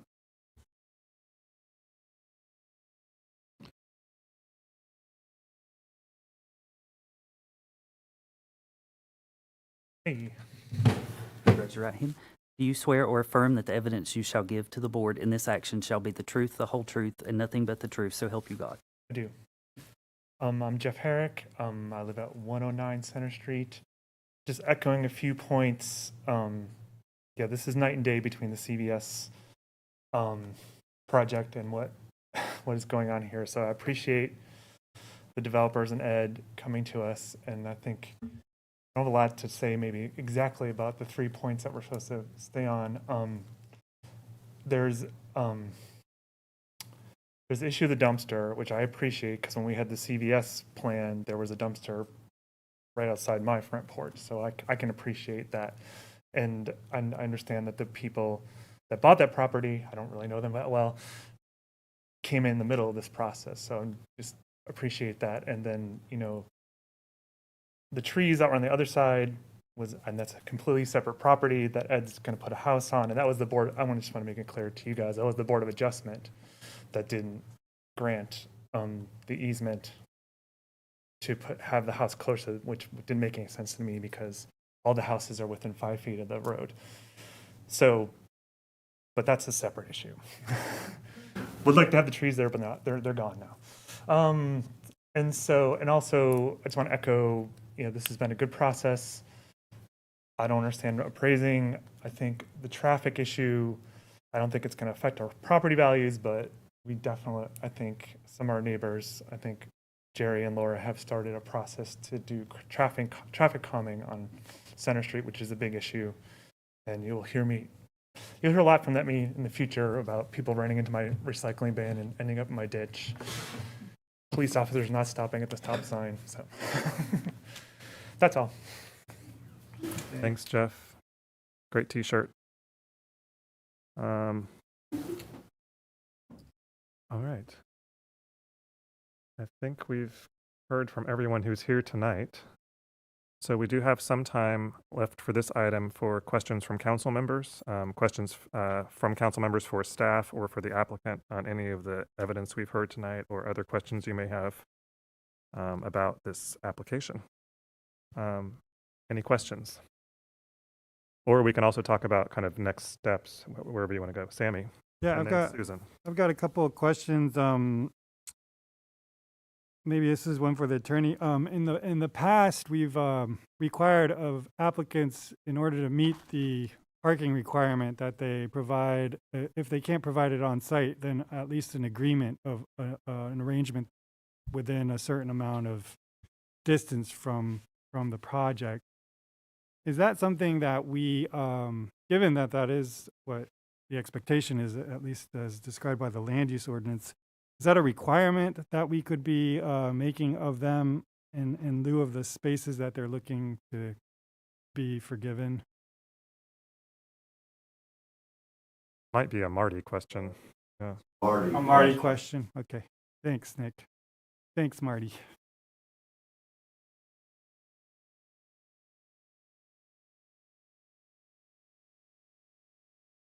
Thanks for the question. I'm trying to kind of think on my feet a little bit here about how the appropriate way to answer. So the charge that council has is to make a finding if and when we get to the point of considering approval, a formal approval or rejection, making a finding that a certain number of parking spaces is sufficient to serve the development. And they've submitted, a parking justification statement expressing reasons why they think 41 is enough. Council can choose to agree that, their justification is sufficient and adequate, or you could determine, as I think, kind of in the spirit of what you're saying, that they need more. And if you did determine that, then satellite parking agreement or arrangement within 400 feet of the property, the ordinance does allow that. If they were able to obtain one, that could be credited toward this development. So say they found 5 within 400 feet, then effectively they would have 46 parking spaces. Thanks, 5 Marty. of them Yeah, satellite. I mean, honestly, more parking I don't think is necessary, especially since the upper levels are going to be employee. But since I'm supposed to be a judge, what I'm trying to grapple with is matching what they're presenting relative to what the ordinance says. That's why I thought it was a question for Nick. And yet, you're saying that we can have some judgment here that can override what the law says. Yeah, the ordinance is written specifically to allow that judgment, yes. Flexible administration and understand. parking. So, to take it to an extreme, if you said, no, they need 100 spaces for this development, and you attach that as a condition, well, they might say that's not a reasonable condition, and they could potentially bring a lawsuit against the town saying that was not reasonable. But as long as what you find is, and Nick can correct me if I'm saying too much here, but as long as it's reasonable, you have that liberty, or that, yeah. Okay, so for parking, it's written so that there's some degree of ambiguity that leaves us be able to have wiggle room. In terms of the sidewalk, is that ambiguity exists there also? That, the ordinance requirement now is 10 feet, so, and that could be, you may recall with 300 East Main, part of it's in the public right-of-way and part of it's on private property. So you could require that as well. The ordinance allows, as it is in front of you now, for the applicant to make a request to, the term is leave a non-conforming situation in place, So yes, there's judgment and to go either direction there as well. So there's a little green grassy strip, 3 feet worth of it. In theory, if that were applied towards the sidewalk, we'd then have an 8-foot sidewalk. And could we do that? Or because it's not leaving a non-conforming, but rather adjusting and kind of finding a middle ground between the non-conforming and Sure. the ordinance, would we be able to do that? Bringing it closer to 10 feet, basically, yes. And thank you for taking us there. When I sat down in my seat, I realized I didn't mention one of the conditions we don't formally have in front of you tonight is a finding about the architectural standards that Jeremy referenced, the Appearance Commission having yet not reviewed that and formally stated whether they agree or not. But yes, that is one of the things that's in front of the Appearance Commission. And Jeremy and I spoke by phone earlier today. I think what you're getting at is that if it was the council's desire, to not include that landscaping, you could widen the sidewalk and that kind of thing, yes. So but then there's a landscaping on the other side, which is another 3 feet of what the applicant was describing as like some kind of vegetative barrier. The fence, yes. Yeah. Yes. Is that also something we could weigh whether we want versus a full-on 10-foot sidewalk? Yes, let me make sure I heard you correctly. Could we modify in some manner the landscaping on the other side as well? So that it's only 1 foot of landscaping to account for the remaining 2 feet to make up the 10-foot sidewalk? Yes, the landscaping section of the ordinance is written in a very similar manner to the parking, with flexibility and administration allowed. So to the extent the ordinance allows it, yeah, I can say yes. Whether the applicant may want to weigh in and offer some thoughts on that, because in effect what you're talking about is taking, if I'm hearing you correctly, taking an existing situation and really doing some pretty substantial modifications to it. And I think everything you've asked is allowable by ordinance. Whether they would think that's a great idea or not, I would let them speak to that. Okay.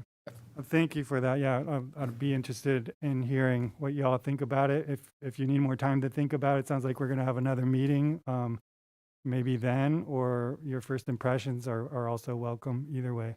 Thanks, Marty. Welcome. Marty, if I could, sorry, I want to follow up on one of Sammy's questions, I think, to make sure that Sammy's getting an answer that's aligning with the one he's kind of looking for, I think, about the parking issue. Mm-hmm. So the ordinance allows an applicant to request a reduction in the amount of in the number of spaces required in the development. And to do that, they provide a letter justifying their request to reduce the number of spaces. Yes. And your response to Sammy suggested to me that the council's role in accepting that justification or not is to determine whether the number of spaces they have proposed, which is lower than what's presumptively required in the ordinance, is enough. Mm-hmm. My guess is that Councilmember Slade wants to know, can the council go beyond that and say that not only is that enough, it's too much? Right. Okay. I'll lean on Nick a little bit here. I mean, I think you do, as a council, have that discretion. I think it probably, Nick, would have to be kind of, I don't, mutually agreed upon might be too strong a way to say it, but. Let me say, we may need to think about this, but let me try a little bit more information on this. You know, the core matters that you're going to decide, what I call at the end of the day. And Nick, will you pull your microphone towards you, please? Thank you. I'm sorry.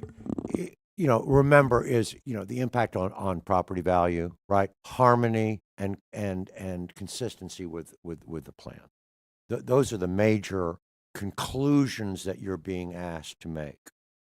But on the other hand, or in addition, is that the applicant's proposal is otherwise complies with the rest of the LUO.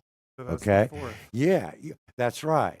And embedded within that are things like parking requirements, stormwater requirements, you know, and all that kind of thing. So I can talk with Marty later about this, but in part, at least, it appears that your question is going to compliance with the LUO, right, with regard to the parking matters. And one, do they comply? And then is there any way to tweak that? The final point is this.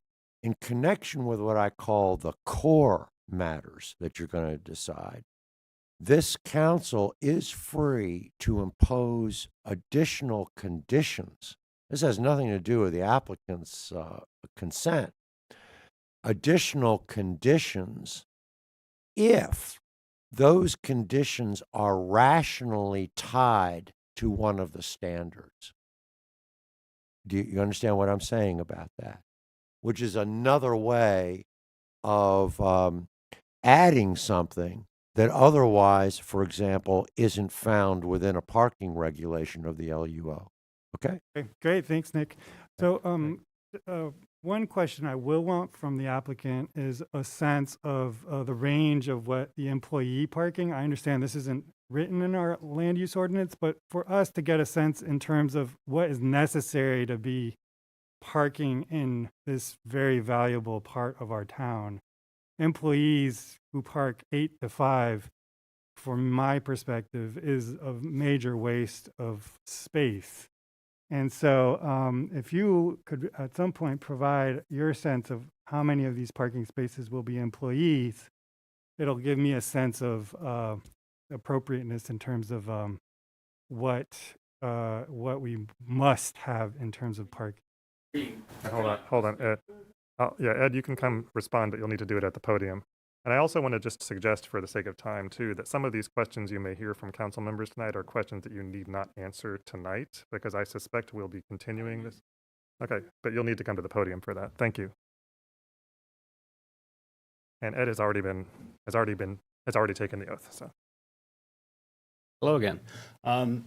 With regard to parking and kind of staff ratios, it is very hard to know staff ratios until you actually know the end users, because we've got potential different users in terms of potential office users. I mean, that should be fairly self-explanatory, but in terms of the ground floor users, you know, is it a restaurant? How much exactly square footage is the restaurant?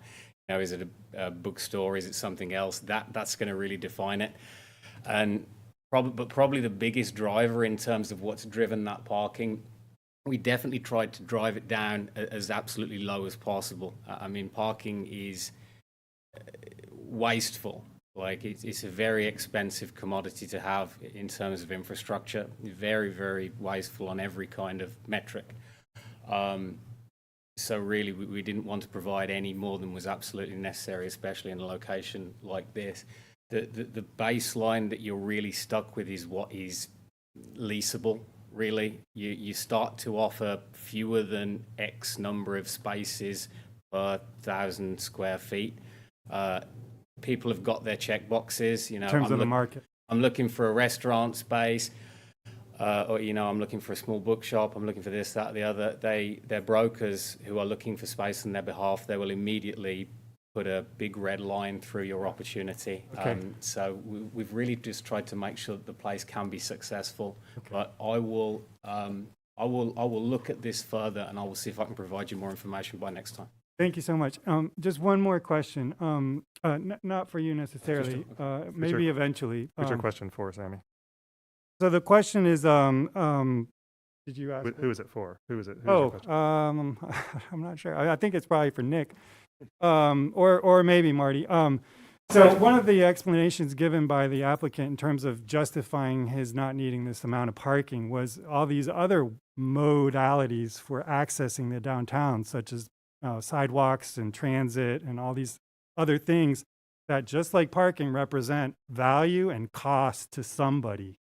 It just so happens that our land use ordinance tends to only focus on parking in terms of like the massive amount of value as represented by the amount of space. It's equivalent to the floor area of your building that we're asking you to house people's private property vehicles. So the question for Nick is, or Marty, would we be, because this is linked to our parking ordinance, and it's really a question of access, would we be able to link a condition that is speaking specific to the value alternatives? In other words, in lieu of the parking that you're not providing, will you be able to provide funds to support transit or walkability and bikeability, et cetera? Yeah, that I am not very comfortable. With all respect, you know, I mean, in other words, the question is whether the applicant's proposal otherwise satisfies the parking requirements of the ordinance. If it were called an access requirement instead of a parking, would that change That's a your comfort? threshold question. It involves some details about what I haven't researched the parking. That's party. But I reiterate, though, but this is something to think about, is that remember I mentioned that this council can impose reasonable conditions that are not otherwise unlawful. You can't have a special tax, an impact fee, you know, just not authorized by statute. You can attach conditions if they are directly and rationally tied to one of the core findings that you're seeking, that you're making, whether that be harmony, right? Whether it be, I'm not trying to make a suggestion here, whether it be to preserve property values, you know what I mean? Right? That kind of thing as a condition. I don't know whether that would apply here to the parking one way or the other. But that's one of the, did you agree that the fourth core condition is our land use ordinance and the spirit of it? Well, compliance with the regulations otherwise required, like parking, stormwater, canopies, all that kind of stuff, right? Thanks, Nick. Okay, those are my questions for now. Thank you. Thanks, Sammy. So next on my list of council members to ask questions is Susan, and I do just want to remark that we're past the 9 o'clock hour and do have other agenda items, and we will get to some very brief discussion here about next step, like do we want to continue the hearing? Do we want to give some of the advisory boards an additional opportunity to comment if they haven't already? So Susan, you're next. Thank you. I have 3 questions, and I think they're all very quick. And if they're not quick, then the next time we're together is absolutely fine. My first question goes back to the dumpster. And if I heard this correctly, there were advantages to moving the dumpster to where it is currently because it would among other things, it would save 3 parking spaces. If there is flexibility with our parking, we can go below the 41 spaces. I'm just curious if that's all that you would need in order to move that dumpster back to its original location. And if that's a question for if the applicant would come up to the microphone so everyone can hear your response. Thanks.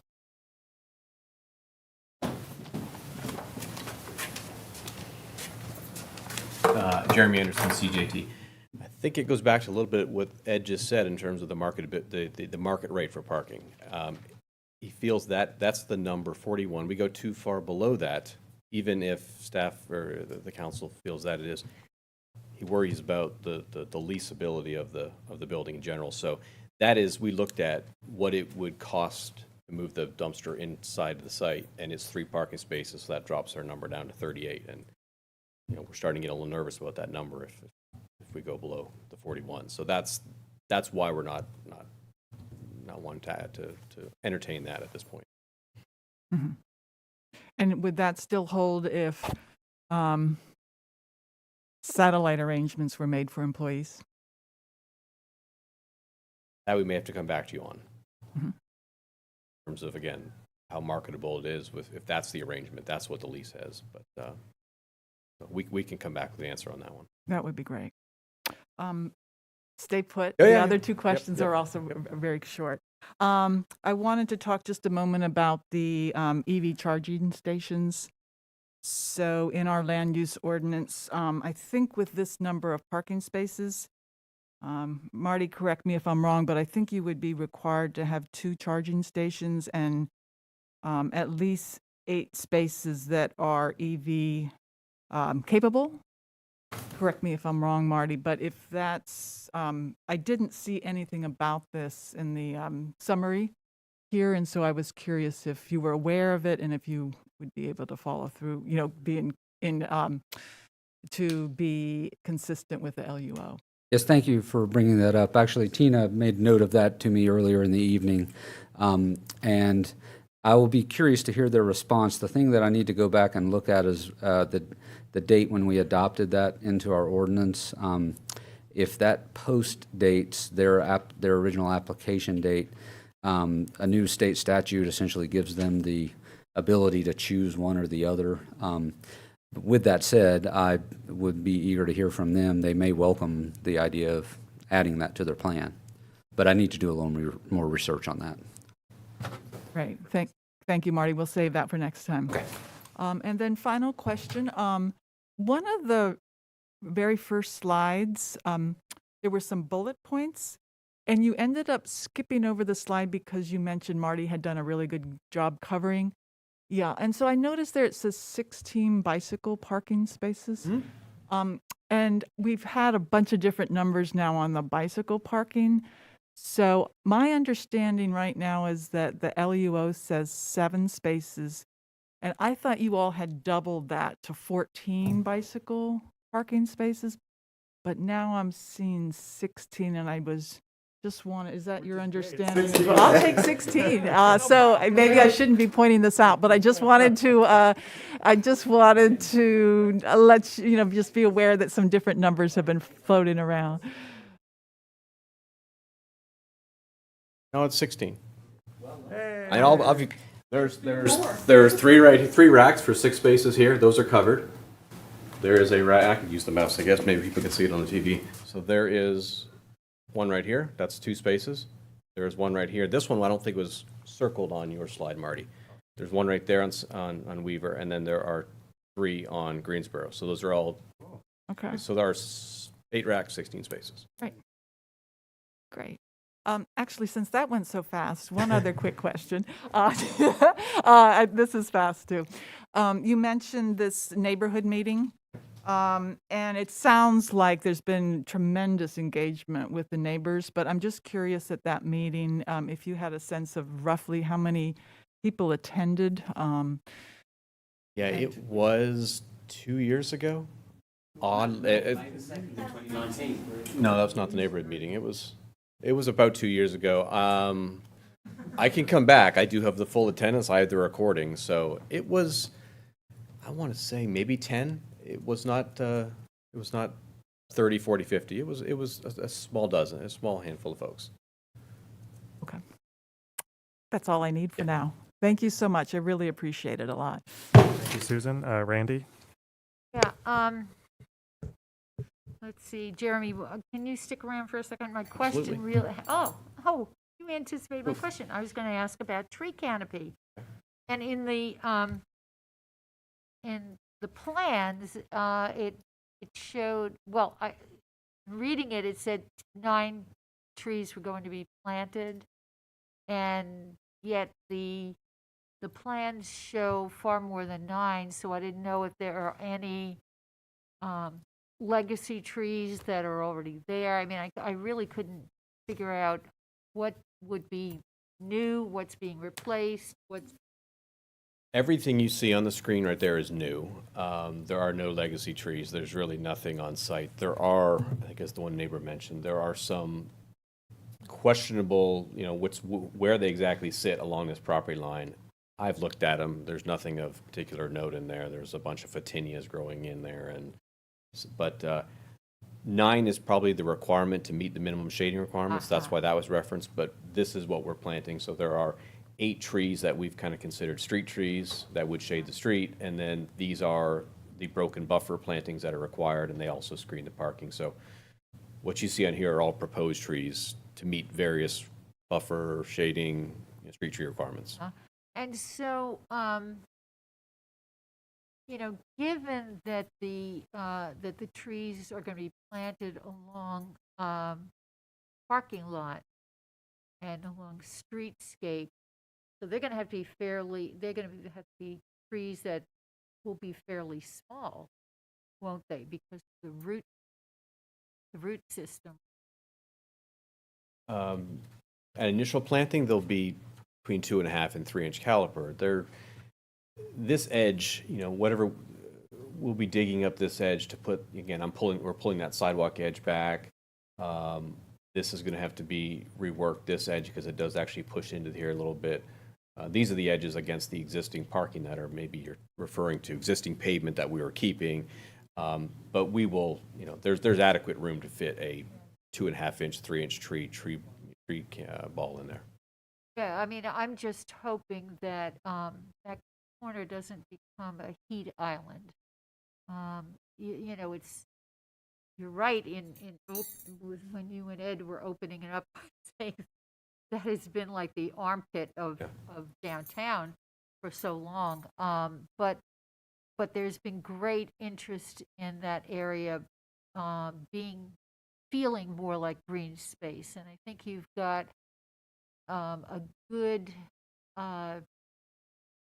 start to bringing that around, and just adding thoughtful measure on what will continue to soften that space that's been it's been an awful eyesore, you said, for so long, and to make it feel like it's open and park space, I think is important, because it is the actual center, right in the dead center, and I just think it's an important space to convey that sense of appreciation for canopy. So I appreciate all of that, and it is why I kind of went through that section here, knowing how absolutely tight we are with the minimum parking requirements spatially, and wanting to get this important landscape strip in here. We did 10 foot of sidewalk there. There would be no opportunity for it unless you did tree grates and stuff like that.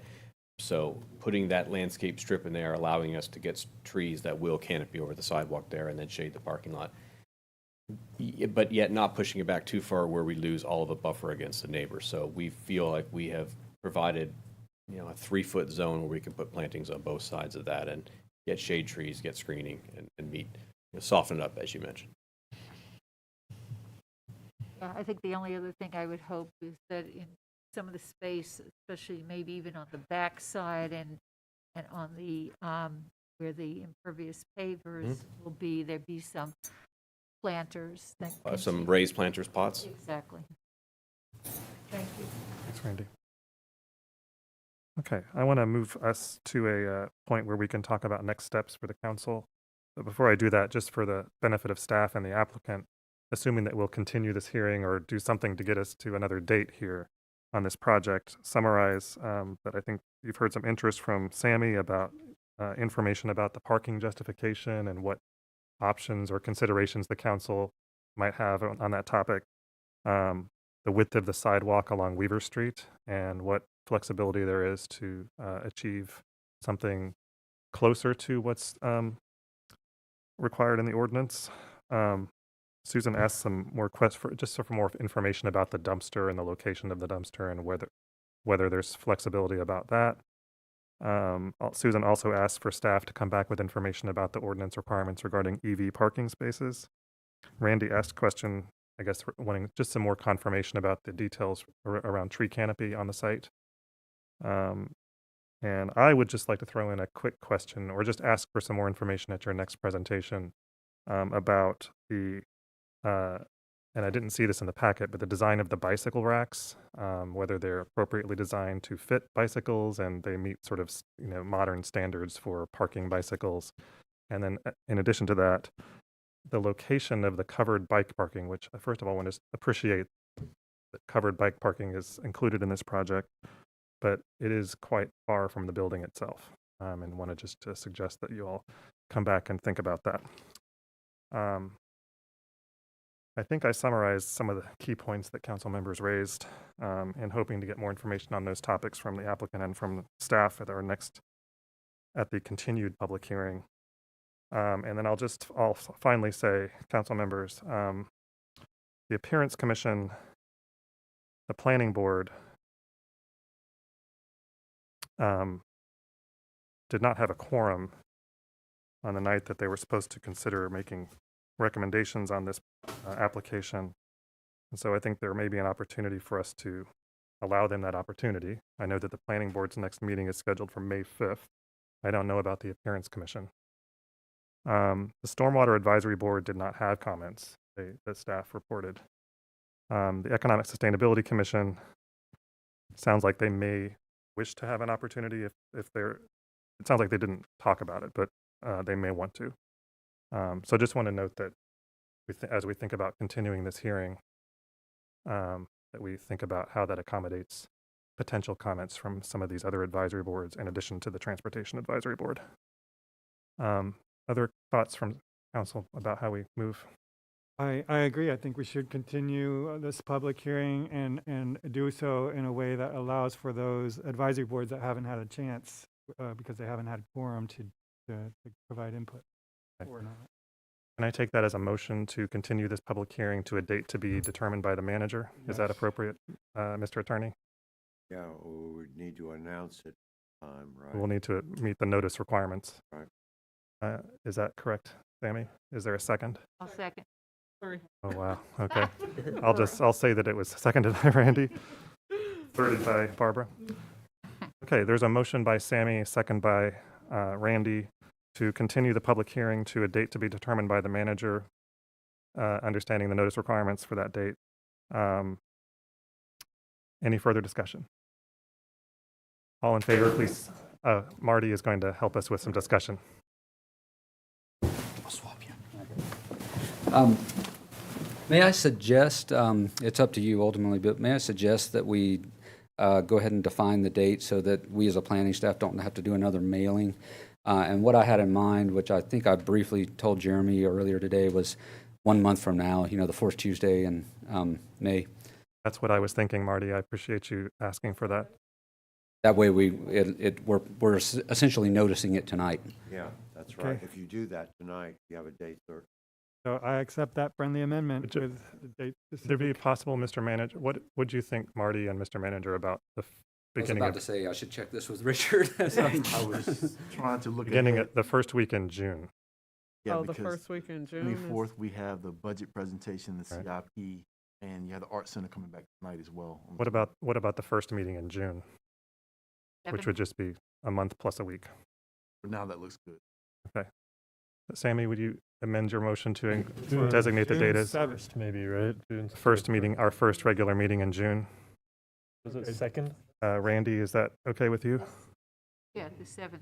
7th is a week. Yeah. Okay. June 31 in 7th. May. Okay. Any further discussion? All in favor, please say aye. Aye. Any opposed, please say no. The matter passes unanimously. I just want to say, first of all, thanks very much to the applicants for your time tonight and for sharing this project with us. Many, many thanks to all the community members who came out to speak tonight.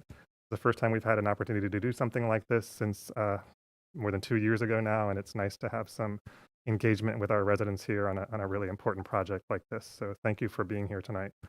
and to staff, of course, for all of the work you've put into this, Marty especially. And we'll see you all on June 7th if you want to come back and see us again. Council members, I'm going to call just a very brief recess so that the mayor can use the restroom. Can I ask a question? Never mind, I go up there and ask him, never mind. While you're. That's right, you already know, that's right. It helps.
Once Councilmember Fushi rejoins us.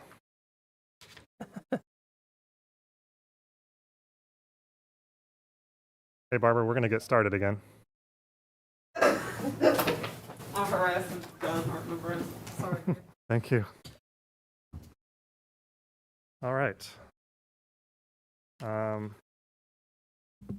We got through both our public hearings, everybody. It is 9:30 though.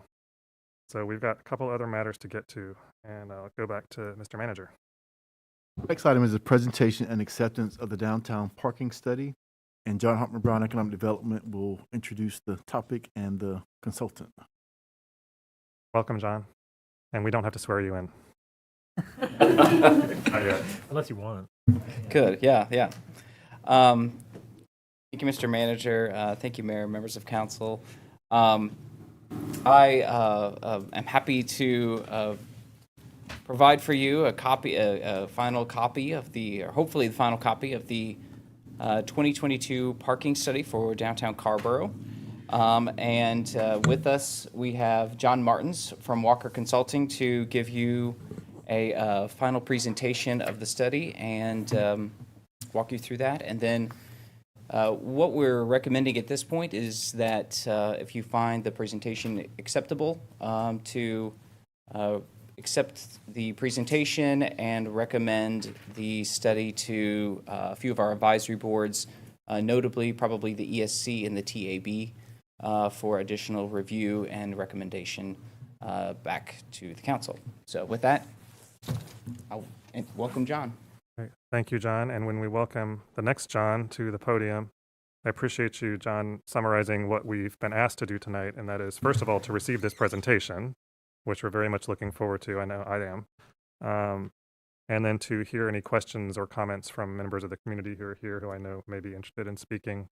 Any questions that are kind of burning questions from council members about tonight's presentation, and then ultimately to refer this to our advisory boards for their input. So thank you for being here. It's good to see you again. Oh, thank you very much. It's good to be here. Thank you, Mayor and council members and the staff. I very much appreciate the opportunity to be here. And I know we did meet David Garza, and I met with most of you. And David wanted me to pass on. He said hello because he knew I was coming here and going to be here tonight. So with that, we'll get started. In this overview, we'll just kind of take you through the high points. I know you have the full report. Happy to discuss that. And just kind of an introduction, Walker was selected in late 2019 to do this study, to take on this effort. And one of the stated purposes was really to look at the town of Carrboro for planning and possible implementation of paid parking. That was within the downtown district. That was one of the stated goals and focus points, although it did encompass many other areas that we had to look at. And this is really an extension of the 2017 adopted parking plan. And kind of our general process with the parking study, we looked at supply demand. So we looked at what is the supply, and broken down by on-street, public spaces and private spaces. What is that demand? We did counts. I'll talk about those. We looked at future parking needs and analysis. We looked at policies and procedures. And we also looked at, of course, the paid parking, what that might look like, what kind of technology is available, what kind of impact it might have. Just generally, the study area was the same focus area as the previous effort. That was the adopted plan from 2017. When we looked at it, we broke it into 29 separate sub-areas to help understand and look at, and we broke it into private and public lots as well as the on-street. Although I will say a unique thing, there's not that many on-street spaces. So that is kind of unique. So some places I go, that's all they have. I thought that was definitely an interesting aspect here. So from a supply demand, the pie chart shows the type of spaces we saw. A total of 3,666 spaces. And I will say our initial pass, we've added to that to come up with this number based on some lots that have been added since we did this initial data collection. So We want to make sure that's updated.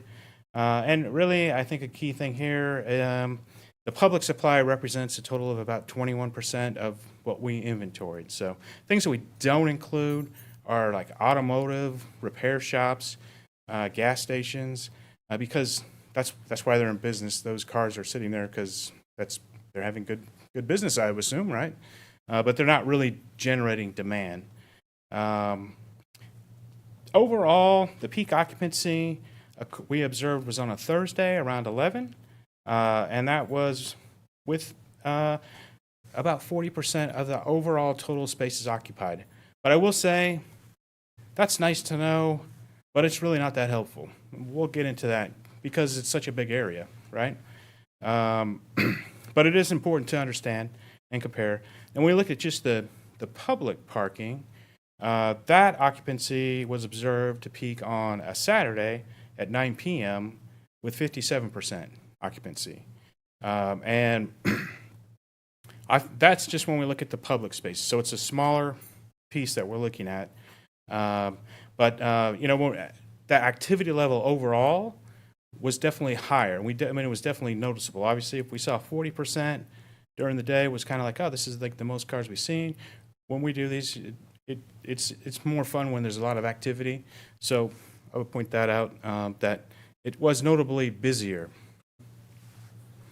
So we want to compare to what was going on in 2017. Obviously, you know, a lot of things have happened between there. And part of this focus, we did the original counts were done on a January and April on a Thursday and a Saturday. Well, with COVID, we had the impact. We were all set to launch 2020, but we all know what happened. So we were kind of pushed back. We had to wait. So we did it in September and October of 2021, and we did it on a Thursday and Saturday, very intentionally, to kind of see the same types of days. At least we could do that. But seasonality, there's variances within that. And just our own, you know, we focus on parking planning. I will say that we have definitely seen an increase in residential demand and a decrease in office demand. And, you know, overall, in impact, we've definitely seen a drop-off during COVID. It is picking back up. It's still not typically where it was. A lot of restaurants are doing carry-out, but we are definitely seeing a pickup, but still not quite where it was. And the office demand is most likely going to be altered for, it may never come back totally. People are working from home part of the time, so we kind of see a different variation on that specific use. Overall, in 2017, it was a weekday at 11 a.m., similar to, as far as the peak, similar to what we observed. It was a weekday at 11. They were at 53%. We saw a 40% peak. Again, that could be some seasonality and COVID impacts. Overall, peak public occupancy. I thought this was interesting because they observed it on both the weekday and a Saturday at 71 and 70%. So they were about the same. When we looked at it, the weekday was not as high. It was not as high, but the Saturday, that was the 57%. And again, it was mainly because dining. That seemed to be the driving force for that demand.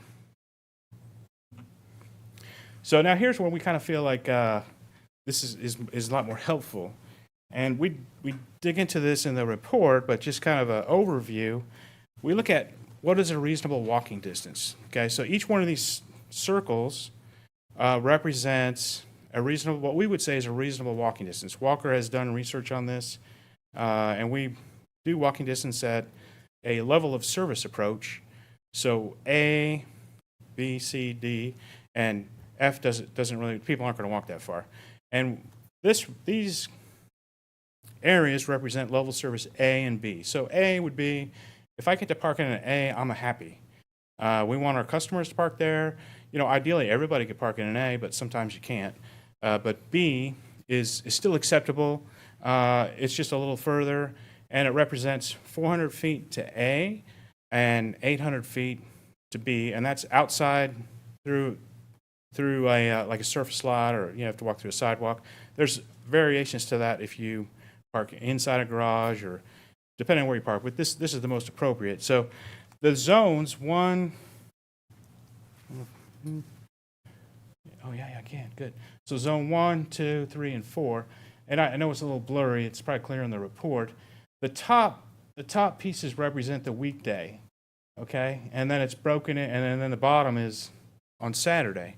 So the red would represent, and the red represents a occupancy of 85% or greater, so meaning that there was spaces, but 85% were occupied or greater. That's when people are going to say, hey, it's hard to find a spot. They might be frustrated. And then it goes to kind of the orange, and then it goes to yellow, and then green. So green is no problem finding space. It gets worse as you go along. And then when we look at this just overall, zone 1 and zone 3, they were fine during the peak hour. And it started to get a little higher, but it was still just yellow in zone 2 and 4. So, and again, this is overall. But an interesting thing that I see is that the red, the on-street and public, like zone 4, on-street was always red in the on-street. And really, those numbers, you can't read them. They're 100%. So when we looked at it at those times at the peak, they were completely full on a weekday and a Saturday. And those times change, though. So zone 4 on a weekday, for instance, is 4 o'clock in the afternoon, but the other zones are all at 11 o'clock. So then, and 11 was the overall peak. And then on Saturday, we kind of see zone 1 was at 4 p.m. Zone 3, a lot of dining in that area. That was in the evening at 9 p.m. is when it saw the highest, the peak. And there the public's at 85%. And again, zone 4 on Saturday it was also 9 p.m. So, but let's look at just public parking by zone. So just the public parking. So zone 2, at the time we did this, there were no public options. So that's why it's no color. All the other zones, as far as public parking, were considered yellow. But I will point out, if you look at zone 1 at 11 a.m., here we go. 11 a.m. on a Saturday, it was 84% occupancy. And when we did the count, there was like a farmer's market or some kind of big market. It was very busy. There are more spaces in that zone that are on street that are only available during certain times. So that does help for sure. Definitely needed. 1% more over, it would have been gone from yellow to red. Zone 3 on Saturday was in the evening at 83%, so it was close, but there was still, still a little bit under that. And then Zone 4, that was also Saturday in the evening at 9 p.m. So still not getting close, but not a red. Now, if it wasn't during the COVID period, I would guess that those would have changed to red. So some of the key findings, there's another thing we did was turnover. So we looked at all the public lots, and we every hour to see, is that car here? Is it here the next hour? Is it here the next hour? Half the vehicles we looked at exceeded this posted time limit. So not a real surprise, because when we're at this time, it's not being enforced.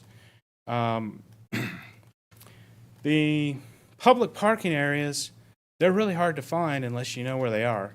That was our experience, and I know that there's been some things in the recommendations that have moving forward to improve that, but that was definitely something that, wow, these are hard to find. And we covered that in the report. We looked at the 203 project, and we analyzed the land uses. We saw that it is sufficient for what it is providing. We did see, based on the observations we had of that lot, it would be a during certain periods a deficit, and we cover that in the report, a whole section on that. It's not a large deficit, but we need to be aware of it. So thinking about that, one of the violations that you have for ADA placard is, so if somebody's parking in an ADA space, they don't have a placard, the fee is only $50 compared to typically $200 to $250. And then when we look at, well, what is the fine if you're overtime, you actually have a graduated fine schedule. So if I got 3 violations, I could be paying $100 for my next violation. I could be, but we know I'm probably not going to get a ticket. But if it were enforcing that, then you think ADA, I could park there and get a $50 fine. Here I could potentially get a $100 fine. So that's definitely one I would look at adding. And we already talked about the enforcement issue. When we look at potentially paid parking, we did look at some other cities. And there's more detail in the report, but basically Carrboro is one of the few that doesn't have any paid parking. Paid parking is really just a tool. So, but I will talk about that in a sec. The only other city that we looked at, surveyed, is Salisbury, that doesn't have paid parking either on street or off street. So that, it's interesting to think, okay, what does that look like? And then the triangle, just to kind of cover that, this just kind of shows you can only have 2, pick 2, and the other one you're probably not going to have. So if you look at, you have a low cost, which you do, and it's available, meaning there's space that's always available. It's probably not really convenient. It's not super convenient. So if you think about your on-street that's 100% occupied, it's super convenient, but it's most likely going to be occupied, right? And the same as if you say a low cost and it's convenient, like that's the example with the on-street. So if you want availability in the most convenient spaces, those spaces, you should have a cost. It's to get the turnover to make those available. So that I just kind of like to explain the triangle. I think it's an important concept. If you think, okay, that's a good way to think about that. It might be helpful. Paid parking considerations. Again, paid parking, really, we want to think about it as a management tool. And that's really it. And it will encourage some of those other activities that I know are important. And more people to bike, less people to take a single occupancy vehicle. It will increase transit use, and it'll make people think about that. Now, if you think about how that might look for the off-street lots, most likely, and we cover this, the technology piece, a multi-space meter. I know you can see them next town over. And actually, the one lot, they're in the same lot. So it's like, oh, I can park free here, but I got to pay there. So I just thought, that's unique. It's a good way of. I think I know which one I will pick. Community members had some other words for that back when we made that decision. Yeah. It was nice, right? He said unique. But I can certainly understand why you're doing that. Okay, so I say that, but I can certainly understand why, because, well, if it's not paid over on this side, why would it be paid here? That's not fair if I'm there. I mean, I could understand that. I could see that I might feel that way. But this is in the report, just kind of what that potential might look like. We kind of gave 2 scenarios. The 364 public spaces, if you included that Hampton Inn, spaces in the garage, if you take those out, there'd be less spaces, so it'd be less. And then we kind of showed some assumptions and hourly rates. And we call it an hourly rate, but really, if you wanted to pay for half an hour, you just pay less. If you want to pay for 15 minutes, you just pay less. So key recommendations. You have posted time limits, and we really would recommend that those get enforced. Now, we know there's a cost to that, to enforce that. So then you kind of go to that, that management tool of paid parking, that might make sense to help offset that. Because, well, if it's just writing citations, well, that's where the revenue comes from. And, I've seen places where they try that and it's like, well, it's not funding itself, so we don't want to do that. So it's a decision, but I think the paid parking is one that can help offset that. And it can also increase turnover. And then we talk about enhanced communications with the public. And I know there's been some efforts made already with like a website, getting the locations on Google Maps, Apple Maps. I think talk about a brochure with a map, like identifying it. Excellent things to do to get that out. And the enforcement, they can have those maps with them and kind of help people. They can be we talk about in the report an ambassador program. The Parking Advisory Committee, I think that's really, a lot of communities do that. It's very helpful. Then you have a group that's kind of focused on that. And, that's something that they can meet and make sure that they have input and provide feedback. I think that's a really good one. The uniform wayfinding and signage. So you have signage.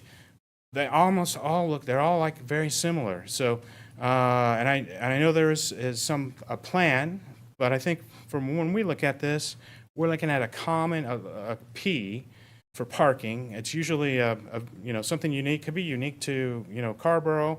So they know, oh, that's Carrboro lot, it's got the P. People understand that. So it's all consistent. We think that's really important, just to kind of make that stand out. They know it's, okay, that's parking, it's public, I know I can park there. Then some public-private shared parking agreements. There are some in existence now, some that I know that my understanding is the town has helped develop, but then I know that there's I was here, I talked to some people. I think it's, I want to say it's Sid's Army Surplus. I know they let someone else use their lot in the evenings, like a restaurant. So very first time I came here, I don't even think I was doing a study, but I went over there and I visited and I bought some MREs and I talk about parking, that's what I do. So I think he mentioned it to me. So, and then parking and auxiliary funds. So by that, what I'm saying is the parking funds that are collected, just keep those separate, identify them and track them and the expenses. So that can be, if there is a surplus, that can go into doing other improvements on parking. It can also be, help to be a gauge to see, hey, is this working? Is this what we want to be doing? Is it financially viable? Or what is it actually costing us? So, and with that, I'll open it up to questions. Happy to address anything. Yeah. Barbara. Thank you, Mayor. And thank you for your presentation, your report. This is excellent. So thank you. Could you talk a little bit? I read you had some brief comments, and this is for the public or anybody that may look later. You talked about how free parking, that whole narrative, how it really is not free. And so why is it not free? I know it was in here, but just Sure. for the benefit of... Sure. Well, when we look at it, there are some properties that there's a cost that, the town is paying money to lease the spaces. So there's a cost. And there's I don't know the current numbers, but there's a cost for the town to lease that land, to have that space. There, it's getting paid to an owner. The cost of maintaining the lots, which you might think, oh, how much is it? But there is trash that occurs. There is, there's just the trees. They might have branches that clean up. I know that I've seen that. In some of the lots, there's a lot of trees, and then just that basic cleanup and maintenance. So overall, the lots, they don't. Most of them are gravel and maintenance is probably pretty low, but there's still some signage, the ADA signage. There's still that, we got to upkeep the properties. So that's being paid. And probably the biggest cost is if you lease space from a private owner to make it public, that's going to be a cost. Yeah, and then also, just the fact that, parking lots can be used for other things if they weren't parking lots, right? Yeah. There's that value. I think about the 203 project, that we're getting ready to embark upon, which is now a parking lot, with approximately 100 spaces in it. And so when we talk about one FTE, not police, I'm sure that it would be, just another employee should we decide to go in that direction. And also the $340,000 you talked about for the first 3 years. Is that the total for those first 3 years, like $100,000 per year? It was a couple of slides back. I saw, yeah. But this one? Annual cost, $340,000 for the first 3 years. No, that's kind of it's an annual cost, and that's not, every year is a little different because I used a increase. And in the report, So you're saying $340,000 per year for the first 3 years? it isn't- Around? around that number, Okay. yeah, because it's like every year I had an increase. So I think just looking at the report, I didn't know if it was like $340,000 for. no, first year. Okay, so here's how I got this number.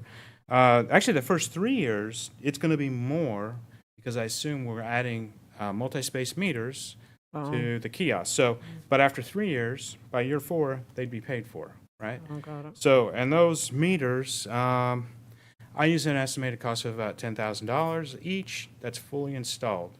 So, you can get them for less, but then, oh well, we have to pay to have them installed. And on the lots, you'd have to put in a concrete base, bolt it down. You have to add signage.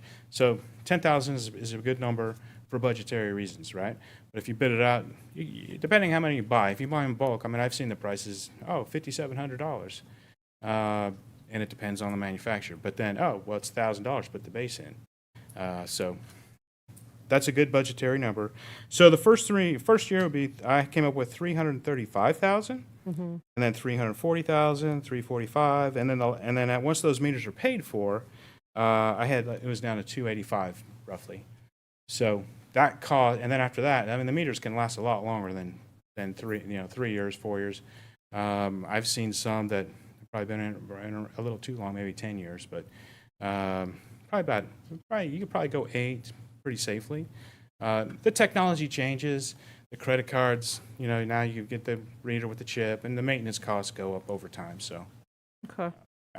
Yeah, and I'm looking at your key recommendations. I know for me, one thing that jumps out right away is the wayfinding and the directional signage, which I know, we had talked about that, a few years back, pre-COVID. And I feel like that's really somewhat low-hanging fruit for us to just kind of get engaged with that and just see how that works out, maybe even prior to the whole paid parking concept. Also like about the public parking brochures and the map. The Parking Advisory Committee, the Carrboro Business Alliance, it probably has conversations around parking and stuff. Probably even now, don't they? Probably every meeting. Maybe. So we kind of already had that going, but maybe, not under that name. But I guess all that to say is I think I would like to see us try some of the other recommendations before diving into like paid parking, even if, any of you are even interested in the paid parking concept. So I think that was it for me now. Thank you, Mayor. Thank you, Barbara. Appreciate those questions and thanks for the responses. I want to ask council members if it would make sense for us to, before we move further into our own questions, I know we have at least one person here signed up to speak. Can we go ahead and hear from Katie. her? And okay, Katie, why don't you come on up and introduce yourself, and then we'll move on to additional questions from council members. John, thank you very much. okay. Should I take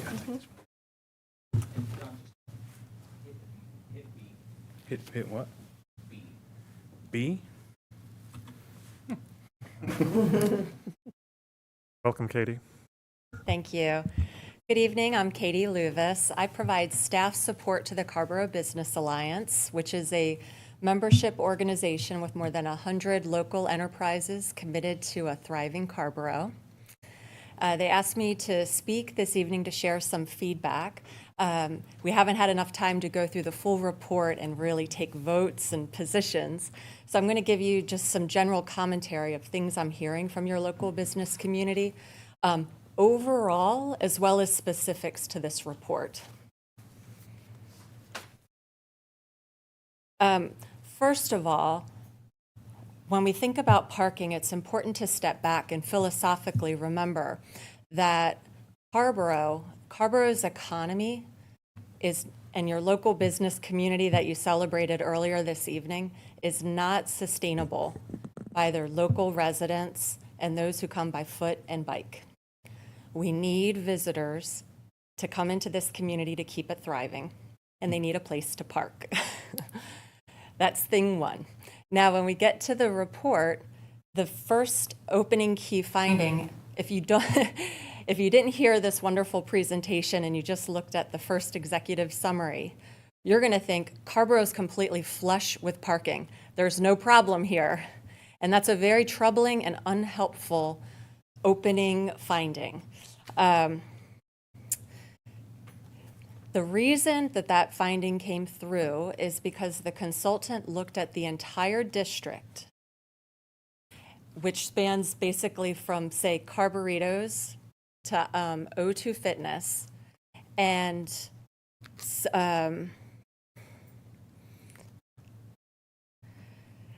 that's not a reasonable walking distance. So when you go to page 17 on the report, this is actually a really helpful tool, and Mr. Martin shared it during his presentation.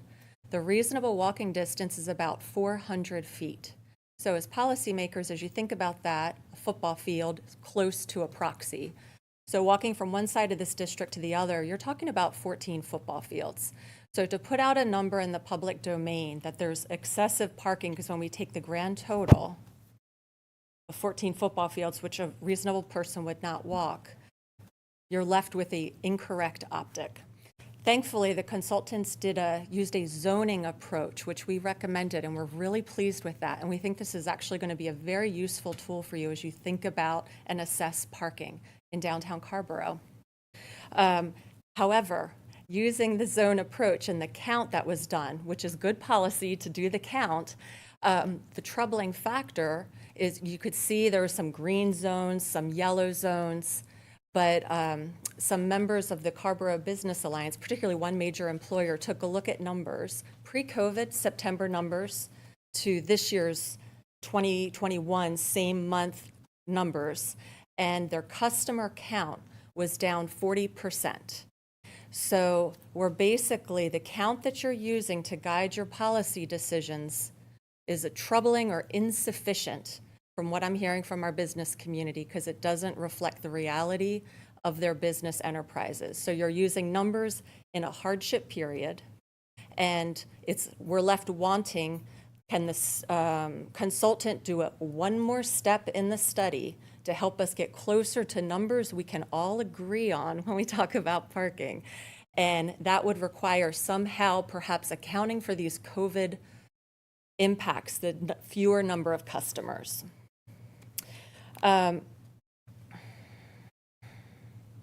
We believe that if you actually do some sort of adjustment to that extent, you might see some of these zones that are green go to yellow or yellow go to red, which from what I'm hearing from our business community would likely more comport with what they feel is the lived experience. I just have a few more things and I'm wrapping up, I promise. You're good. Thank you. Okay.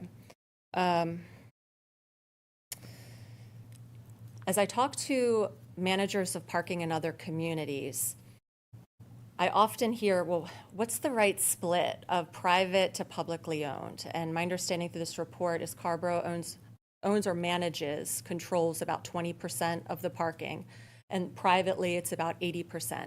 And that's a very lopsided split from what I am learning. Everything I'm hearing is roughly about a 50-50 split is the healthy balance. That's something Chapel Hill is shooting for. I think they're in the high 30s, getting into the early 40% of ownership. Durham, I think, is close to that striking distance of a 50-50 split, public-private. As you think about solutions, we'd encourage you to think about how does the town have more control so that you can actually make policy decisions that are for the good, for the common good, right? Right now, you're trying to make policy decisions when you have a minority ownership stake or control stake. Another point, consolidation for the highest and best use. We saw in the study, the areas that are red are the most convenient and easy to access, the on-street parking. The very few public lots that are labeled and people know about, those are getting into the red hot zones. So that is a good indicator. Consolidating parking and making it easy to find is going to allow us to have more take. As far as solutions, we think this study, again, needs to go another step further. It's not quite there. And respectfully. And where it's missing, that we would like to see more of the consultant's expertise to advise the community and you on your policy decisions, is around vision. So we've got some tactical interventions that could be introduced, which are all worthy of consideration: paid parking, possibly parking payment in lieu, which I don't think was mentioned in the study, but could be on the table, wayfinding, but without addressing what is the town's comprehensive vision for how you want your land used so that you can have consolidated parking that's easy to find instead of little onesie-twosie lots around town. And I think if the council and the consultant and others could really get around what that vision is, I think the business community also would be interested in hearing that vision and figuring out how they can be a part of the solution. But without that vision, it feels a little piecemeal. So in conclusion, this report is thoughtfully written, far better than the 2017 because of the zoning approach. That's very much appreciated. We think there's another step to go to really get the count right and to really make the most of this consultant's expertise for advising the town. And we think a lot of these solutions that are recommended have merit. Thank you. Thanks very much, Katie. Thanks for being here to comment at a late hour. Appreciate your time. Okay, council members, so I'd like to suggest that we yeah, you can, thanks very much. Suggest, given the time and given what we've been asked by staff to do tonight, which is largely to accept the presentation and refer this to our advisory boards, but if we have questions that we'd like to ask about of the consultant that we want to get out tonight, that's great. But just keeping in mind that this will be coming back to us after the advisory boards have had an opportunity to comment. And so maybe think strategically about the questions you want to ask that will help inform future conversations. But beyond that, let's try to get toward a resolution of this item. So Sammy, then Randy, and I assume these questions will largely be for the consultant, so Yeah, maybe get ready to jump up to the podium when you're ready. Thanks for that encouragement, Damon. I think we need to maximize your presence here, and thank you for being here tonight to ask some of these questions. So one question I have is, when you do the zoning, do you account for the fact that, for example, in Carrboro, we have free buses and or other communities that have shared mobility services, such as like scooters and biking, which change the 400 ideal range in terms of how things are more proximate because of those augmentations of distance, like shortening distances? I'll be honest, when we looked at that, and those dimensions we show, that we're using 800 feet to account for level service B, A and B, right? I mean, you could have more zones, but it seemed that would be a reasonable amount of to walk. Now, some could argue that, sure. Oh, we only want to walk 400. I hear it all the time. I only want to walk if I can't see my car, it's too far away. But at some point, you got to say, well, the cost of parking is quite expensive. So, you know, that's why level service A or B, which we're using 800 feet. So those overlaid on the map seem to be appropriate. We definitely saw during certain times, I believe it was on a Saturday, super busy over here, and then everything else was quiet. Well, those spaces aren't going to help this because this is where the action is. Then it changes later in the day. So my question is, free buses or scooters and shared biking changes, and could imagine, would change the concept of what is an appropriate distance for walkability, because you can go a longer distance with these services. Do you account for that in any of your studies? We definitely do. We definitely consider that. We'd call that kind of the last mile. If you've got the transit, if you've got those scooters, you've got the shared bikes, that definitely helps. And as we evaluate it, the area, what is going on at the time is being applied to that. Now, if you say we're going to add some additional programs and different additional stations, that could have an impact in certain areas.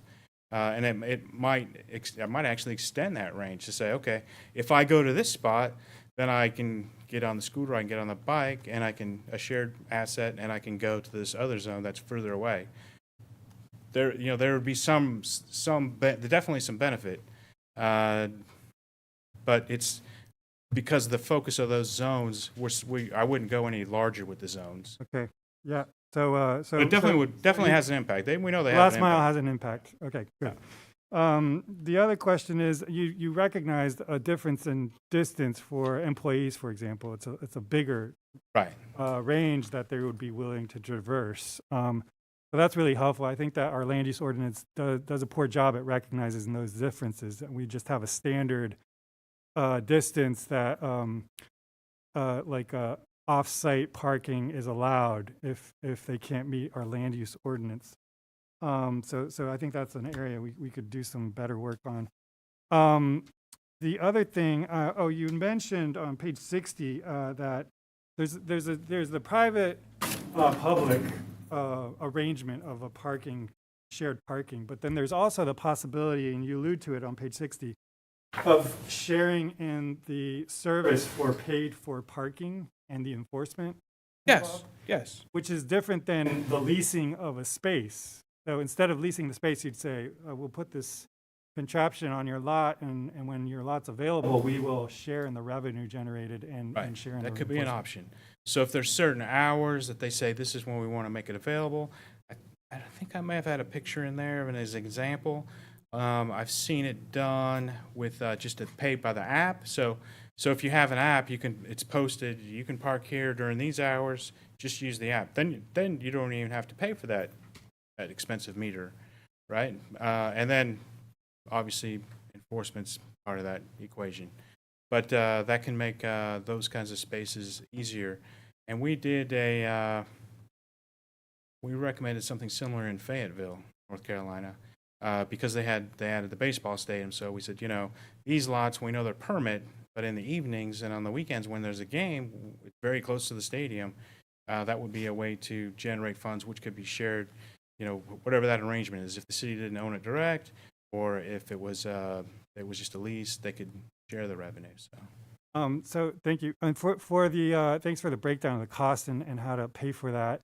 In your experience of working in other communities, beyond the paid for parking model, are there any other general fund source of revenue? Are you familiar with the downtown business improvement district model where downtown businesses are contributing into a fund, and then that can augment whether it be parking or general access to the downtown? Is that a model that you are familiar with? Yes, familiar with it. I know Coral Gables, there's some articles that Chrissy Mancini with Walker, she has written on specifically about that.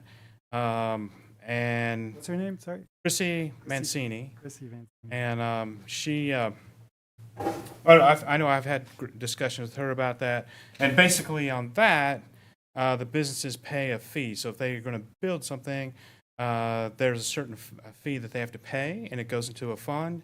And they've used the funds to add public parking structures. But interestingly, they also charge, right? So it's along like the Miracle Mile, they call it. And so if you go down there to that area for the shopping or the dining, you're going to pay to park. But the businesses have also contributed to help pay for that, just given the cost. The reason that's an intriguing model is already in town, as we saw in our previous public hearing, downtown businesses, own 80% of parking in our downtown because of our land use ordinance, because of this longstanding requirement that we've had of them supplying this very costly amenity as represented by the property, the land that is tied up and not used for other use, like other buildings. And so I think as we think about the vision that Katie's encouraging us to think about, we need to also be acknowledging that we need to be continuing to share in the value that we've already demanded of our downtown businesses to provide in terms of parking. And we can then consolidate in a way, in a unified way, that really leverages the value they're already providing. Maybe by offsetting through a downtown business improvement district, or as you described, this payment in lieu option, to offset so that we don't require the like fiefdoms of parking throughout that isn't consolidated, and in exchange do a public parking that is paid jointly, privately and publicly. Those are my questions for now. Thank you so much for your work. I appreciate it. I think we have got something to run with here. Thank you. Good. Thank you, Sammy. Next I have Randy. Yeah, Susan. thank you for the presentation. First, let me just back up and say I really appreciate Barbara for what you were saying about let's nail down the wayfinding, the signage first. I think that's really important because I think it's doable and it would give us a lot of feedback on how folks in the community are responding. If you would put up the slide that showed the I thought this was very interesting when I read it the other day. I read it like twice. What does this mean? The supply and demand. If you go back to yeah.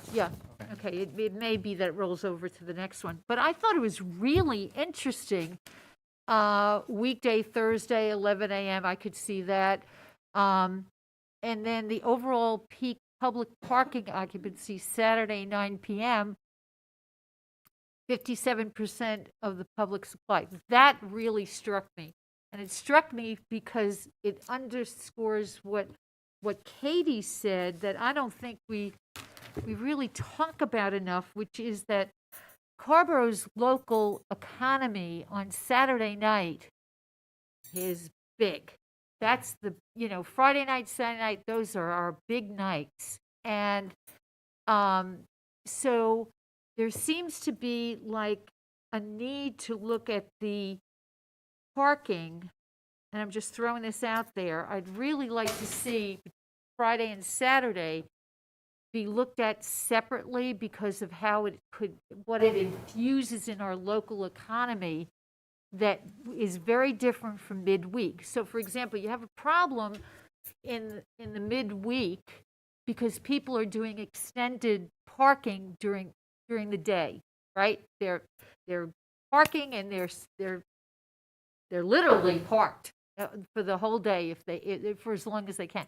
But Friday, Saturday that is our time to have folks be in Carrboro because Carrboro is the destination, not someplace else that they're parking in Carrboro in order to go to.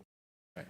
So, I'd love to be able to see if we could be creative in our thinking about parking and look at, what weekend parking, Friday, Saturday afternoon, Saturday night looks like, and extract that from the bigger picture. Because about a year or so ago when we were talking about it with Mayor Lavelle, we talked about the fact, well, maybe we should have 2 hours of free parking for Carrboro citizens, and then anything after that they pay. Well, that to me probably makes sense during the week, but on the weekend you might want to pull in the cash because you know that you have people coming from out of town. That's number one. So I would like to see more homework done on those kinds of possibilities.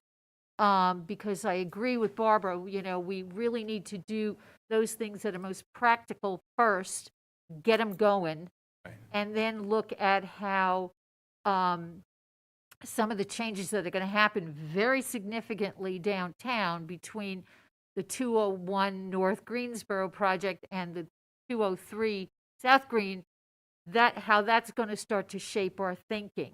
and how Destination Carrboro is going to start to express itself, especially because we've lost a lot of businesses during COVID, but we also have new ones coming in. And so I would really like to see our downtown business association, the CBA folks, really start to think in terms of, well, what if we looked at the destination times for Carrboro separately, and what could we come up with? Lastly, I would like some information, sorry, John, about if we had a trolley circulator, just because we had it at one time, we no longer have it, but now we have South Green, we've got a real center of energy down on South Green, and there, Chapel Hill has changed dramatically since we had our trolley, and we also have University Place that's in the process of change. Because a downtown circulator might cut during those weekend hours that issue of 400 to 800 feet. Right. Or it may expand and bring people from Chapel Hill into Carrboro. And I say that because I'm an Asheville fan. Sorry. Sorry, Richard. And the trolleys in that we had, and which we were ahead of the curve at the time, but I'd really like to see that and get some feedback from the resources on what you know about how viable that could be. But the other thing about Asheville is Asheville uses the parking lot, and I took pictures of this. The parking lot on Biltmore Avenue, which is one of my favorite places to park because I go to Zambra's Cactus Bar, and it's like the first hour or two is free, and then they charge like $2 for every hour or partial hour afterwards. That's the kind of thing I'm talking about for that time period. So I just offer that as more information to help us, who are trying very, very hard to buoy our local living economy and attract more dollars to come into town and make it vibrant and keep it vibrant, as a way that parking could be part of that vibrancy instead of something that pulls away. Because that Saturday parking are people who live outside of a 2-mile limit. They're not going to bike and walk in from 2 miles out at night. And we have to accept that and consider, well, what does that mean that we need to be thinking out of the box? Thank you. Susan, you had a question? Yes, thank you. I know it's getting very late, so a really quick question. First of all, thank you so much for being here, as well as the presentation, the report. It's going to be really help us a lot, inform us a lot as we move forward on this. Quick question, y'all. So Carrboro is a rather unique situation where we have this free parking resource surrounded by UNC and downtown Chapel Hill, where people, of course, paying for parking, which sets us up for that cases where people will come and actually just park here all day and then ride their bicycle or what have you to get to their other locations. And I mention this because obviously our downtown parking, it's just going to be so important that there's lots of turnover. That's the name of the game, is it's all short-term parking with lots of turnover. You mentioned in the report, and it was just a couple of times, and it was very understated, but it caught my attention, that actually paid parking in and of itself can deal with the turnover. You may not necessarily even need time limits. Right.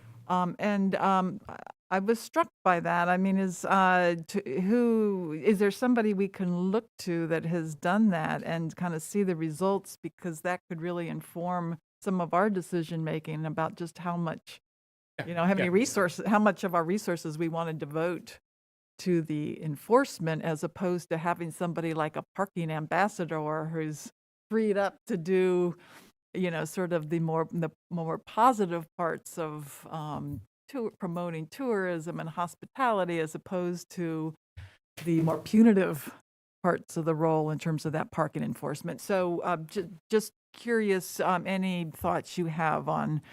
Yeah, it's definitely a strategy that we recommend, that we would recommend. If you had paid parking, a lot of the arguments or concerns we hear is 2 hours isn't enough if that's the limit. But then, okay, we'll make it 3 hours. Well, that's some people that's not enough either. But then if you have the option and you can extend it with a payment, solves that issue or that concern. So I believe Redwood City, California, I believe that's a community. I'm pretty sure that they have it. Just off the top of my head, I know I've looked into that before, and that's the one that's popping in my head. So no time limits. Yeah, They just have, but they have paid They parking. took away the time limits, and they also did something where the longer you stay, if you pay at a meter, at least at some locations, the price would go up. So maybe the first, like you mentioned, it's been mentioned, the first hour is free. It could be, and then after that, it's the second hour is, X amount, and then after that, if you want to stay beyond 3 hours, it's even more money. But that's going to get the turnover that you want, because people, no one likes to pay to park. I don't like to pay to park, but I like to have a space, and there's a value to that. So it's just a different way to have the tool to get that kind of help that behavior. And now if somebody just wants to, they don't mind paying it, I mean, that's okay. The rate can adjust higher. So and you just have to monitor it and see. So another thing some communities do, and I believe Redwood City is one of the first ones, in their ordinance, they actually say the rate will be based on the occupancy. And it's like every quarter they do occupancy counts on street, and they adjust the rate accordingly. So it could go higher, it could go lower. And there was a big multi-million-dollar kind of how does this work, this demand-based parking and pricing at, it was in San Francisco, SF Park. So they use smart meters and they adjusted the rate up and down. Los Angeles has something like that, although that was pre-COVID, so I don't know where that stands at the moment. But many communities have gone to that, and they'll actually, either so it's once a quarter, on a regular basis, they'll kind of do that survey and determine, are the rates right? We want that Goldilocks where it's just right. It's that 85%. If it's higher, then we need to raise the rate a little bit. If it's lower, we can decrease the rate. So. Thank you. I'll check out Redwood. Yeah. Appreciate it. Thank you, John. It's really valuable for us to have not only the work product that you've produced for us here and presented, but also just your general expertise in this topic to share with us and examples from other communities that you've worked in. And I appreciate you being a resource to us for that. Council members, I'd like to entertain a motion to refer this, to receive the presentation and to refer this study to at least a couple of advisory boards that John mentioned. Been moved by Sammy, seconded by Barbara, that we receive the presentation from John, refer the study to the advisory boards, along with any comments that the council has shared and that John and other staff can share with, but I specify it's the Economic Sustainability Commission and the Transportation Advisory Board. Is that okay, Sammy and Barbara? Yeah, and planning. You wanted to go to planning? Yeah, and climate team. Okay. Did you say EAB and EAB? So, Oh, I was just. is that an amendment that you're okay with, Barbara, as the seconder? So we're looking at Economic Sustainability Commission, Transportation Advisory Board, Planning Board, Climate Action Team, Environmental Advisory Board. I think we got them. We covered the bases. Any further discussion? All in favor, please say aye. Aye. Any opposed, say no. Just add the Race Equity Commission to that list of advisory board. That's fine with me. Because I know we've talked Let's about. pretend we didn't just vote on that motion. Amend the motion to include the Racial Equity Commission and the list of advisory boards. You didn't hear that. Is that okay with you, Sammy? That's fine, Amended yeah. to the motion? Thank you, Sammy. Barbara, you okay with that? Okay. Been moved and seconded that we referred this matter to the advisory boards we just listed, including the Racial Equity Commission, and receive the presentation with many thanks to John and to staff. All in favor, please say aye. Aye. Aye. Any opposed, please say no. Matter passes unanimously. Thank you very much, John. Trolley. All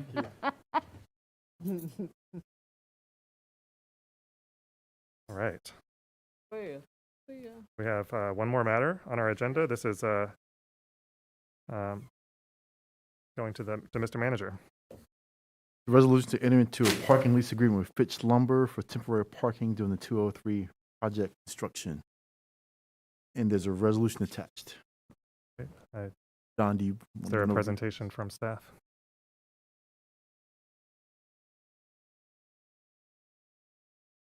Thank you, Mr. Manager. No formal presentation. I'll be happy to entertain any questions you all have.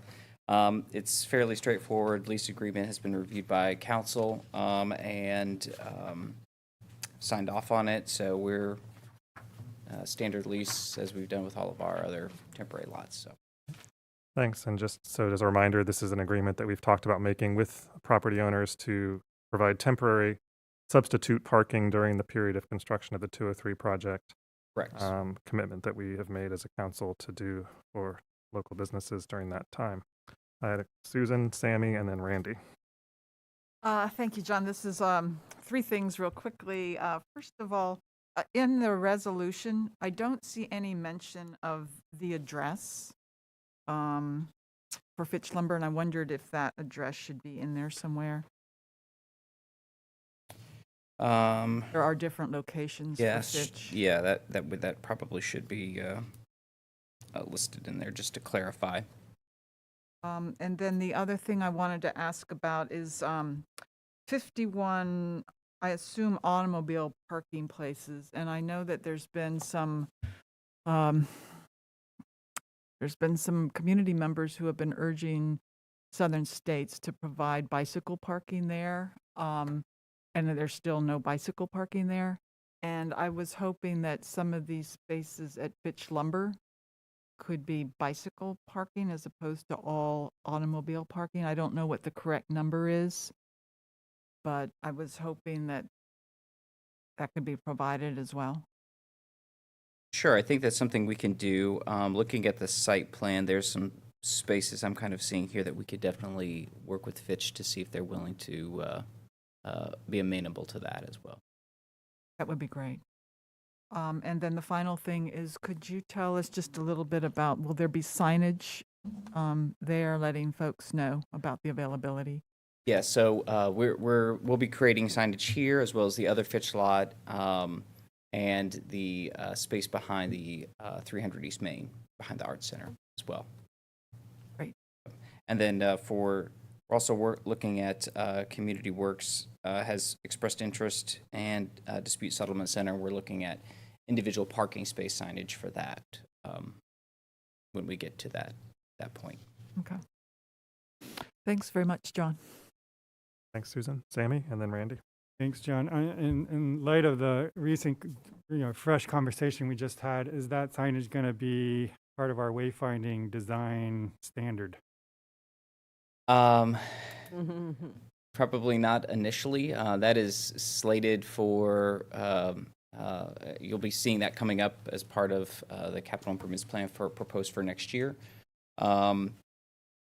We're looking at getting the signage out pretty quickly here, so it probably will not conform to that wayfinding signage at this time. If I could, we will though add it to make a point that John was talking about earlier. We will be adding it to navigation apps like Google Maps, Apple Maps.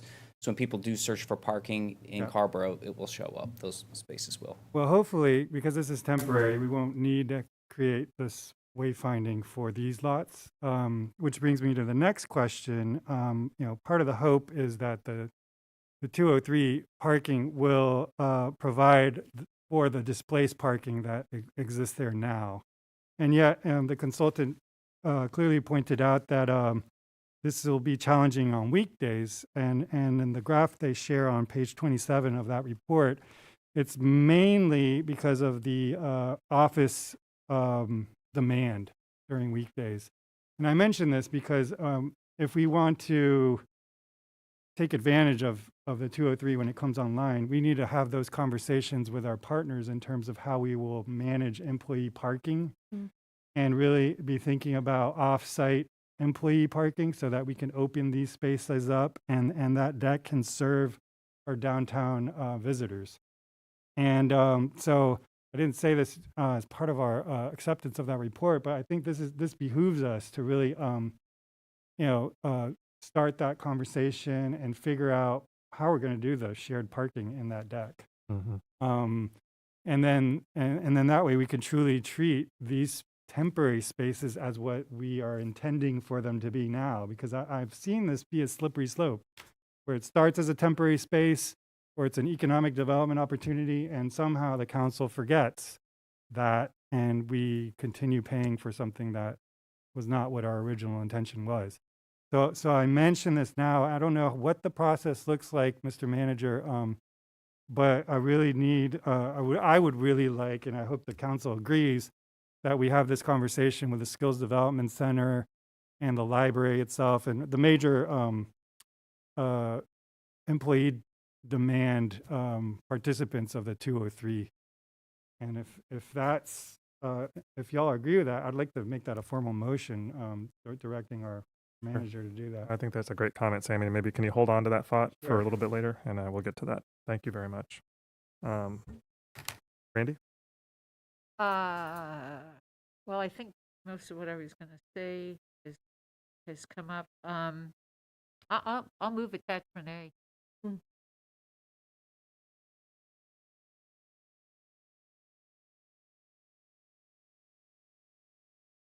Oh, yes. The address that Susan mentioned? Yeah, Okay. the address actually is on the attachment B, so yes.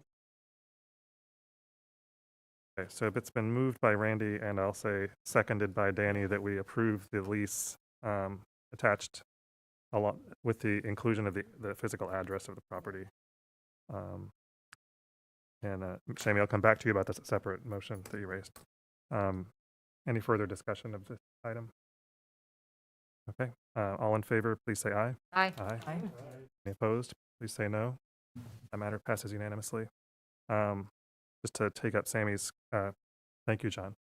I think this is direction or council asking for maybe some information from the manager and staff about the process that will be undertaken as the 203 project comes online, about how the parties who are using that building will be figuring out where employees are parking, and what kind of arrangements we might make to provide for employee parking that maybe isn't using up those valuable spaces. Am I understanding what you're saying, Sammy? Yeah.